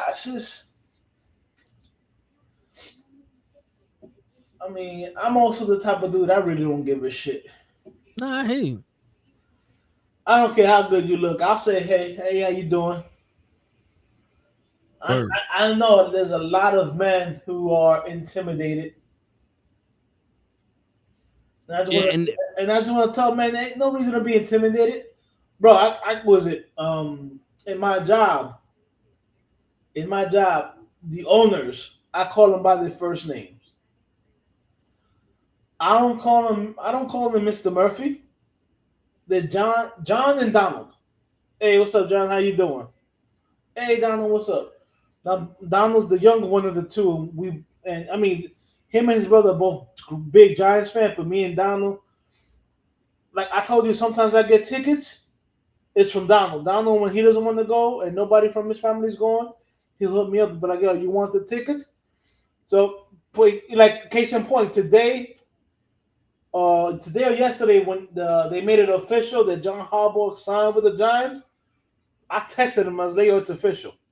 He was like, who texts their boss? You know what I'm saying? On their private phone. Me. This nigga right here. Word. Bro, I treat both of them like human beings. At the end of the day, it's just human being. So guess what? A fine bitch, at the end of the day, she's just another human being. I'm sorry.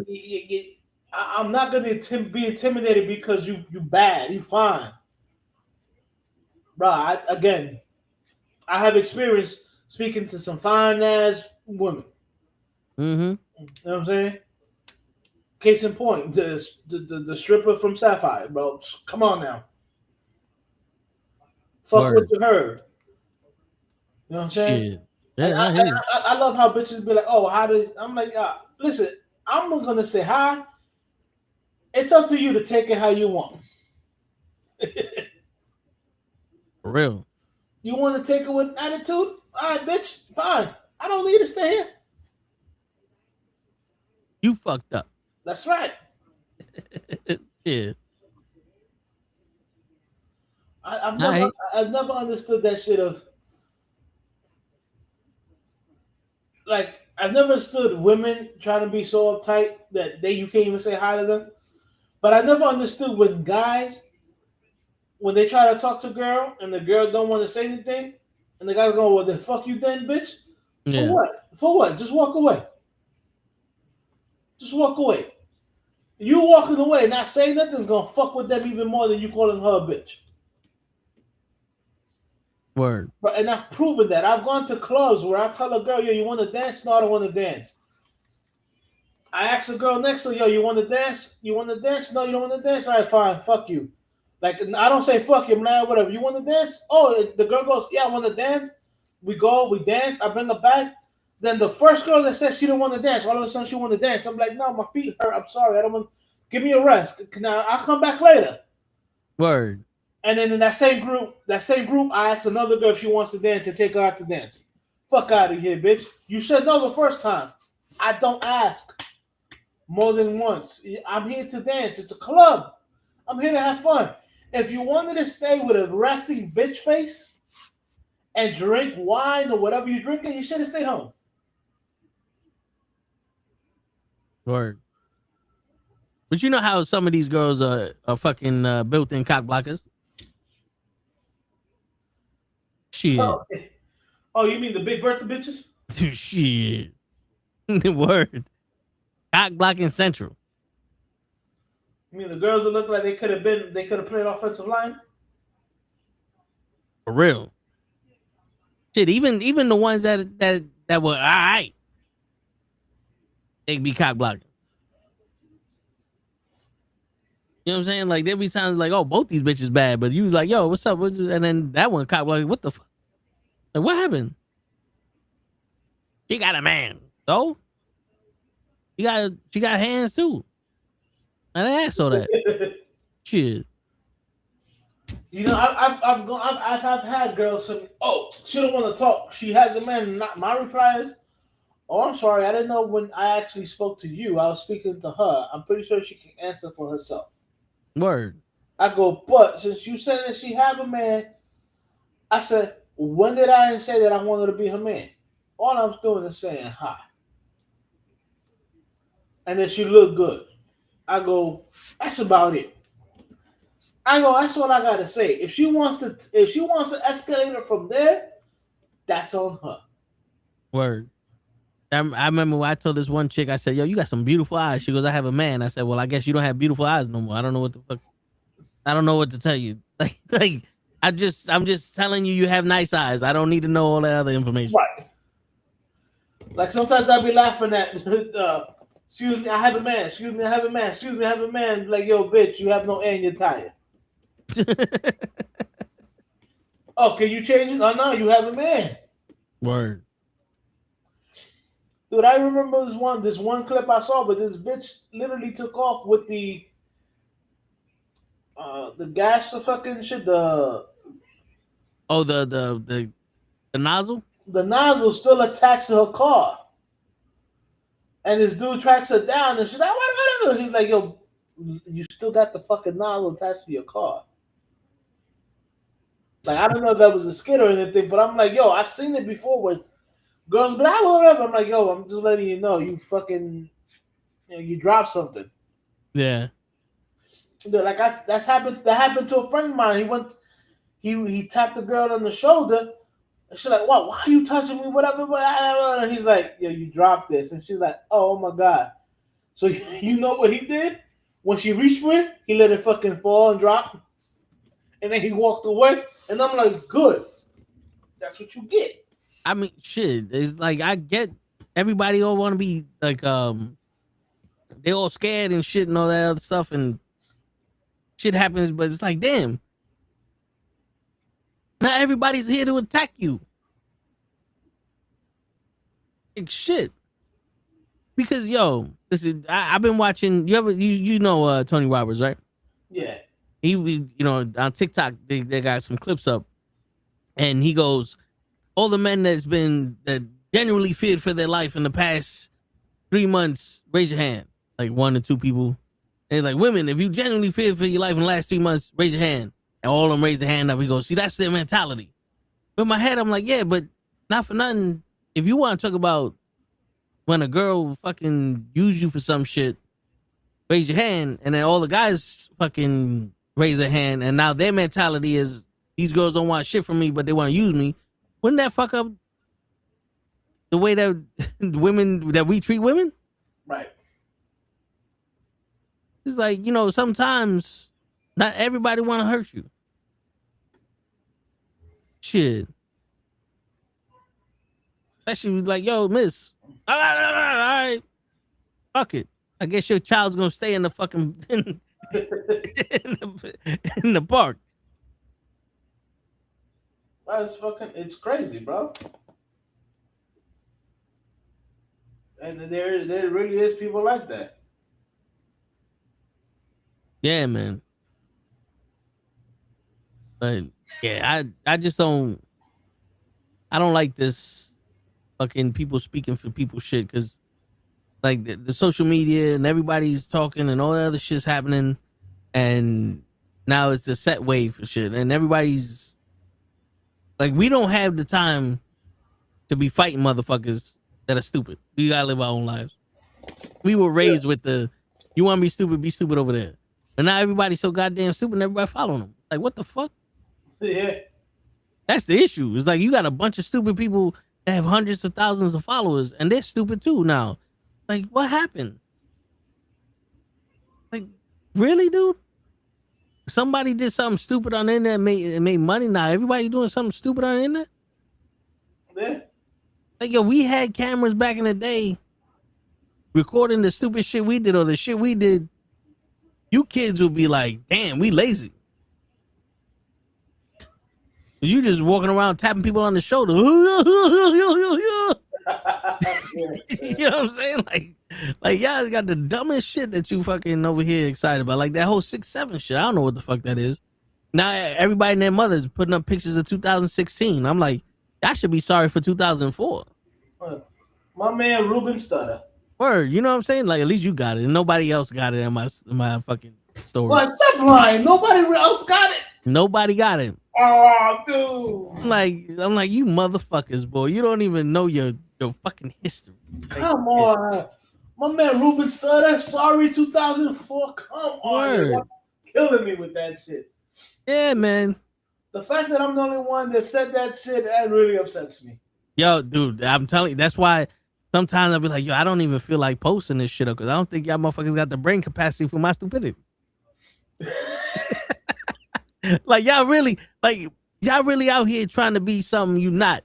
I legit will say some crazy shit and not know I said it until I realize what the fuck I said. I mean, that's like when I sent you the thing for fucking that place with the tomahawks and whatever, and you're like, yo, we needed to go, and I'm like, just tell me the designated time, the designated date, we can designate. And ass word. And shit, I knew exactly what you talking about. I know it's from your favorite movie, so I know you would get the reference right away. Word, shit. That, yo, dude. People think I'm joking when I say, so half the shit I say, I don't know what I said until it came out. This morning, I'm sending somebody a voice message, and I literally was trying to reply to what they told me, and I'm like, what? Wait. And I'm like, I'm trying to think about what the fuck. I'm like, see, this is why I don't like fucking thinking, because it's hard. I don't know what I'm supposed to say. And then I'm like, oh shit, I don't need to press this button for this to record. Why is it telling me to hold it if I don't need to hold it? Yes. And yo, that was the message I sent to him. And they replied back like, what the fuck is wrong with you? I said, I don't know. It's too goddamn early in the morning. Everybody need to go to sleep. I was like, I would have been yelled at when I was a kid if I was up this morning talking to your ass. It's like, if I was up this early on a fucking Sunday talking to your ass, somebody would have came in my room and said, go to sleep. I'm like, fuck, man, I'm trying to go to sleep. That is true. They got a fucking 4-minute voice message. I'm gonna say, what you doing now? You better go to sleep before I beat your ass. Shit, I'm going to bed. I'm going to bed. Shit. I don't even know what the fuck I'm saying. So it's like, fuck. And when I have to think about what the fuck I'm saying, then it's a problem. Now I'm coming at you. Right. Shit. That's why I hate John Cena and all these motherfuckers. Making me think. Shit, because I'm the only one that could see him.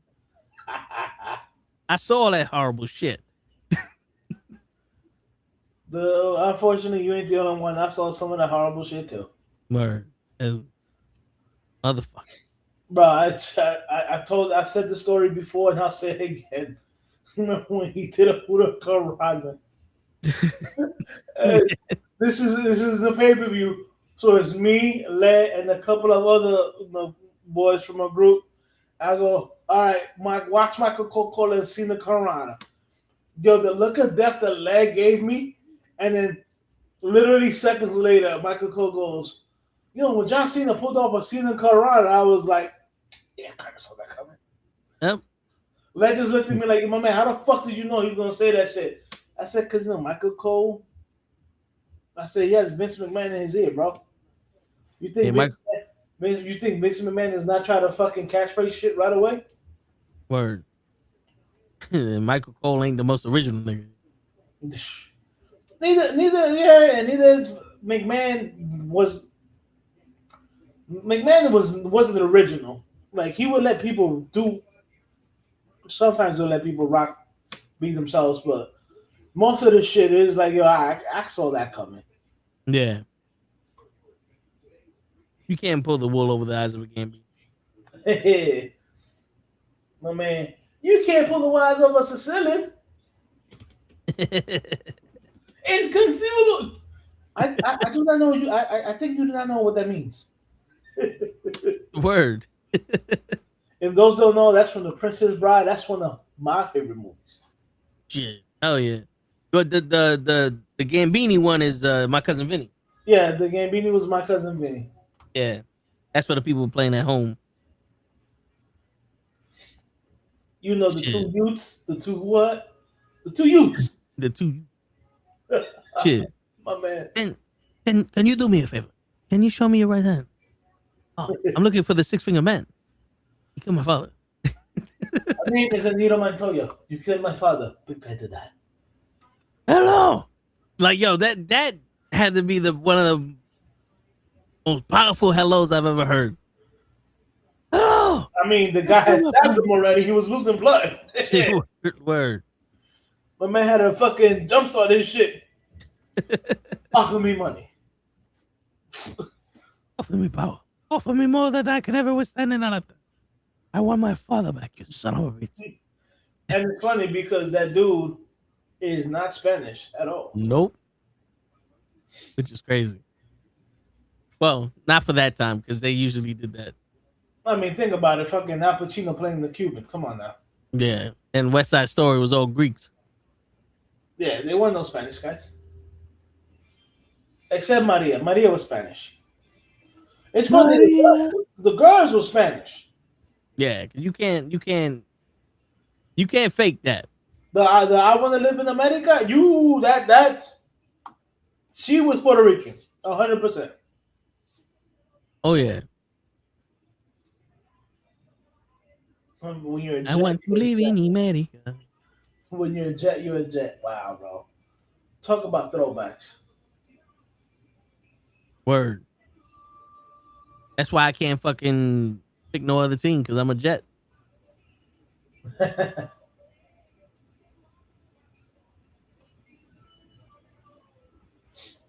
Shit, man. I'm a Jet. That's it. I'm done. That's it. Good thing I don't watch hockey, or I can't be that Jet. I mean, you could have been a Winnipeg Jet. That's in Canada. Yeah, but I would have probably been a Mighty Duck if I wasn't a New York Ranger. Hey, man. Quack, quack, quack, Mr. Ducksworth. I love me some Mighty Ducks. Word. These fucking kids today don't know what it's like. Fucking rollerblade down the street, roll down the fucking mountain, got your knees all blooded up. Still got to get to where you going. Now, what the kids do nowadays is they do that. They see it online on videos. Yeah. They just watch that shit. I showed my nephews something that I used to do back in the day.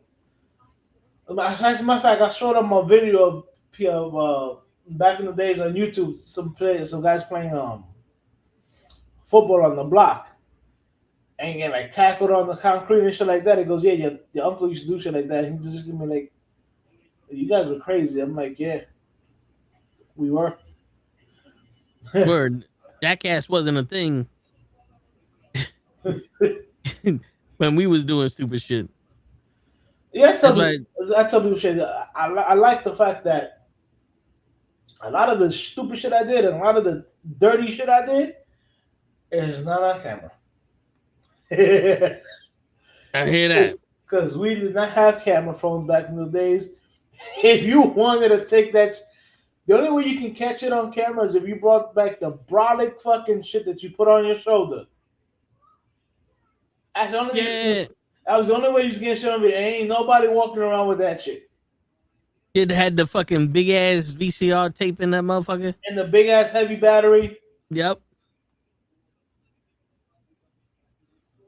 Shit. And then like after like maybe 5 years of that's when they came out with the camcorder shit that you see on Resident Evil 2. Yeah, that's right. You gotta go to Resident Evil 2, and the reporter had the portable camera that was handheld. Shit. Yeah. It was about the size of this shit. Yeah. And then it flapped out with a door that was about the size of this shit. Yeah. And then you had the thing in the eye, and you had 25 fucking buttons. That's right. That shit made the fucking Home Alone thing. Credit card, no problem. Yeah. It made that shit fucking look small. That's right. That's why you guys having everything at the literally at the palm of your hands. With a fucking phone. I said we didn't have. I said, yo, I had a tape deck, a CD player, an iPod. Yeah, that was all music shit. That was not that shit was fucking cameras, and that's just for music. Yeah, Walkman, you had to fucking had at least a couple of cassette tapes. CD players, you had that big ass fucking book. Or you had that shit that can hold 5, and that's the one you went to school with because you want to take the book with you because that was a little bit too much. Word. Or you listen to the radio. Yeah. Then they came in with that nano shit. Yep. It was the iPad. The iPod or whatever shit this was. Which the reason why everybody was stealing them shits is because nobody could afford whatever the fuck they charge for those fucking MP3 players. And then you find one of them shits from the fucking dollar store that's like $5, $10. Like, this shit hold 200 songs. And like, yo, this shit work just as good. You get some better headphones, you'll be all right. Dude, I remember going from downloading LimeWire music and burning CDs because you had to get a tower that can burn CDs. Yep. Because if you got a tower that couldn't burn CDs, that shit was no. So I had fucking shit like that, and then going from that to downloading music on LimeWire directly into my iPod. Yep. I remember that. Dude, I still got my iPod. I got no charger for it, but the physical iPod, I still have it. I think on Wednesday, if I do the camera, I'll show it. I still have the iPod. Shit, nah. Yeah, doggy. I don't have none of that shit no more. Dude, I still got my first. No, I don't have my first Android. I have my last 3 Androids. Shit, I got my last iPhone. I don't know where the fuck is that now, but I had it. But yo, dude, you remember the PDAs? Yeah. I had the one for Sprint. Yo, dude, to this day, that's my favorite phone. To this day, that's my favorite fucking phone. Because it was literally Windows processor on the phone. It had the start menu, it had the copy and paste, the Word, Windows Word. That was when Windows Word was free. You did the Excel and all that other shit. Yo, that was, oh man, it was a touch screen, but you had the stylus. Yeah. With the motherfucker and the keyboard. Oh man. It's funny because I remember one time everybody had the BlackBerry. Because you can communicate with the BlackBerry Messenger for free. Yep. You didn't need text messages, none of that shit. Everybody had BlackBerry. Yeah, what's your BBM? Yeah, that's it. And after that's when people started getting into Androids and iPhones and shit like that. A lot of my friends work with iPhones, and it's funny because I take care of my phones.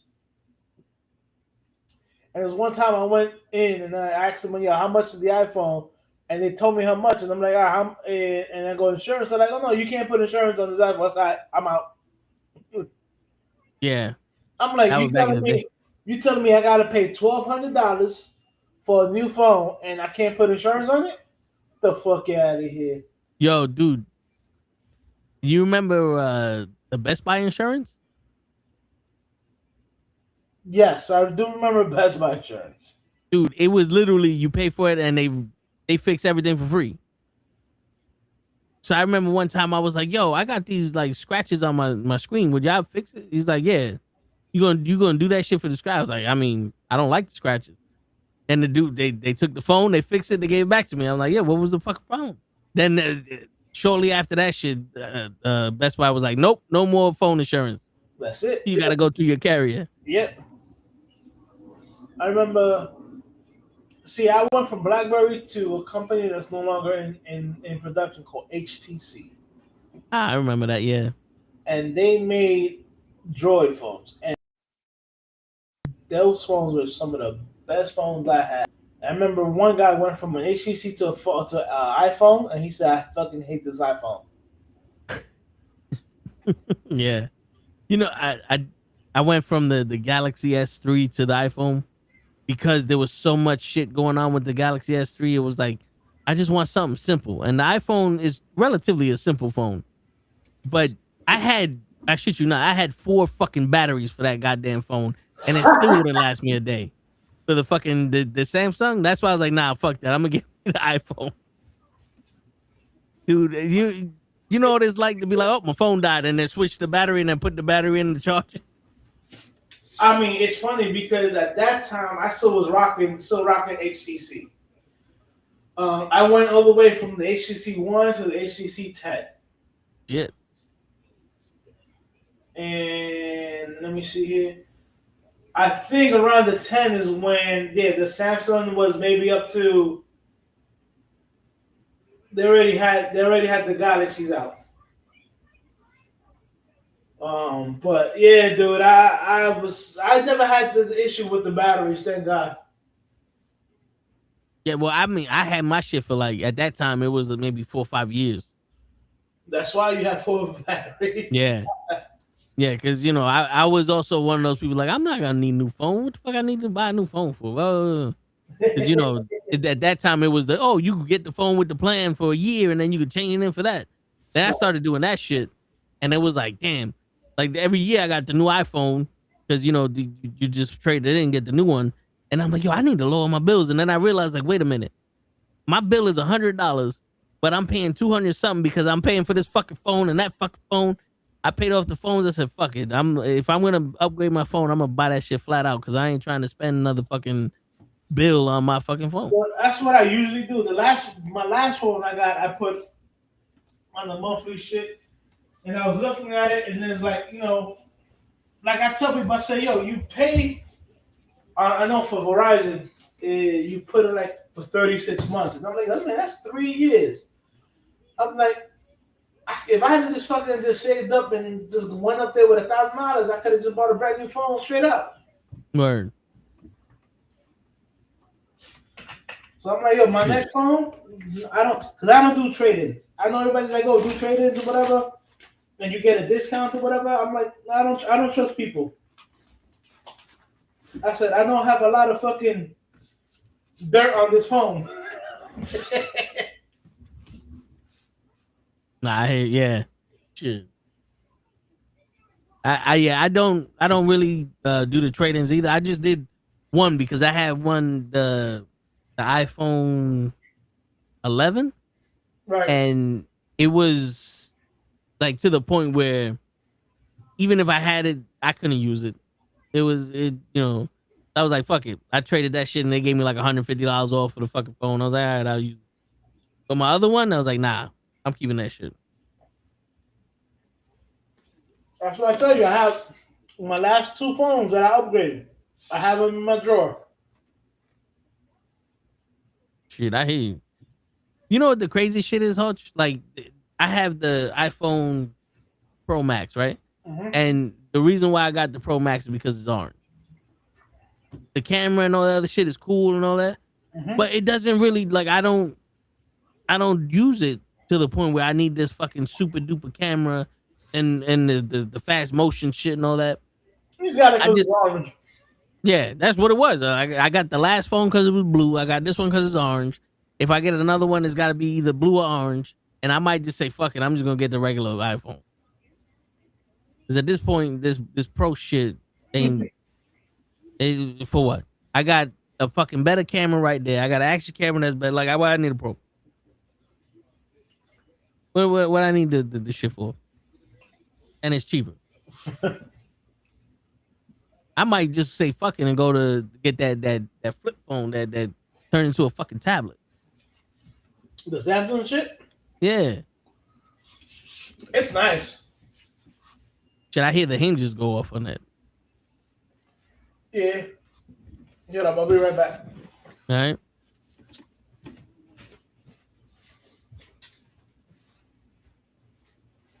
Yeah, man, they get you with these fucking phones, and all you really needed to do is fucking text and surf the web.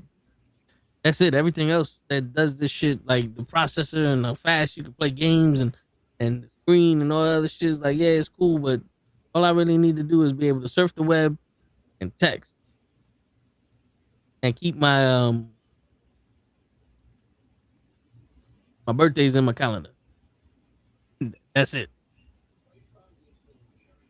Shit, but then they get you with all the other shit.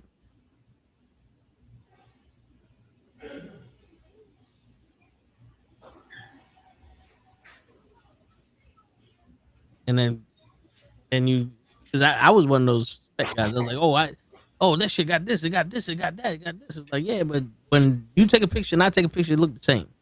But then when I take a picture with this camera and I take a picture with this, it don't look the same. So it's like, oh, okay. Now I see where the money's going. Yo, but getting back to the phone shit, I have a friend who works with T-Mobile. Yeah. And he's making fun of the Verizon wireless shit, the outages they had. Yeah. And I told him, I said, I said, not for nothing, my phone never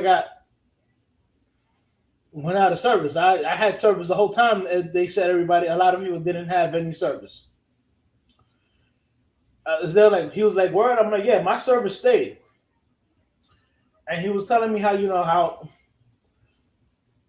like T-Mobile has a better network and stuff like that. I'm like, yo, stop playing. T-Mobile does not have the better network, bro. Stop it. I said, I'm sorry. I've been with Verizon for 20 plus years. I've never had an issue. He's like, oh, but you probably pay more for the. I'm like, yo, the last time I checked, the plan I have and the plan to get the same plan at T-Mobile would have been the same. I go, so why would it go to T-Mobile where I have no history? You know what I'm saying? Where I can stay where I am, where I have 20 plus year history. That's how I told them, I said, bro, I got files for under $70. I said, right now I pay files $64.99. Yeah. I'm like, I'm not going to get that with T-Mobile. Nah. I said, I'm good with my Verizon, Bubba. I'm good with my Verizon. I mean, shit. I have the grandfather plan from Sprint into T-Mobile. And, yo, I shit you not, if I would have changed to T-Mobile, like one of their plans, yeah, it would cost me more money and I would get less shit. Of course. Because, I got the unlimited everything and all that other stuff. And motherfuckers. He's like, I said, yo, bro, I got unlimited data. I got everything is unlimited. I said, if I went to, last time I checked to go to T-Mobile, as a matter of fact, it was more than what I paid for Verizon. I said, I'm good. Word. He's like, nah, that's not right. And then I'm like, I said, yo, bro, I'm good. I go everywhere. I say, you know how people go some places and be like, yo, can I get into your Wi-Fi? I said, fuck Wi-Fi. I said, I don't use anybody's Wi-Fi. I got unlimited data. That's what that means, unlimited. Word. That means I don't have to pay for I don't have to sign into anybody's Wi-Fi. First of all, I hate the fact that when you sign on people's Wi-Fi, they tell you that person can look at whatever you was looking at. I don't need anybody looking into what I was looking at. Yeah, then you're going to see some weird shit. It's not only that, it's my shit. No, I hear you. It's my business. Word. That's like every time you buy something, somebody got access to your bank account, and they can see what you're buying and shit. Fuck out of here. Word. Oh man, yo, I remember one time I called up the bank because I was having like there was a dispute or some shit, and this lady was looking at my account. She's like, you spend a lot of money on lunch. I said, don't be looking at my fucking account. Just look at the shit that I like. Don't tell me what the fuck I'm spending. All right, unless you gonna give me money, I don't want his shit. It's my money. I hate that shit. Like, what are you look? Why are you looking at my shit? Yeah, you over here fucking trying to be my motherfucking accountant? Or you trying to make shit right because somebody frauded me? Bitch, that shit pissed me off. Even right now, that shit pissed me off. That shit was years ago. That shit still pissed me off. You be eating lunch. Like, yes, every day I eat lunch. Fucking whore. Shit, I don't know where the fuck you think you at. I'm in Manhattan. $12 lunch is cheap. Shit. For real. The fuck? Yeah, but on that note, I want to hit the set. Nah, yeah, I was about to call it one too. Great minds think alike. That's right. Shit. But on that note, ladies and gentlemen, it's your friendly neighborhood knucklehead signing out. Peace, everybody.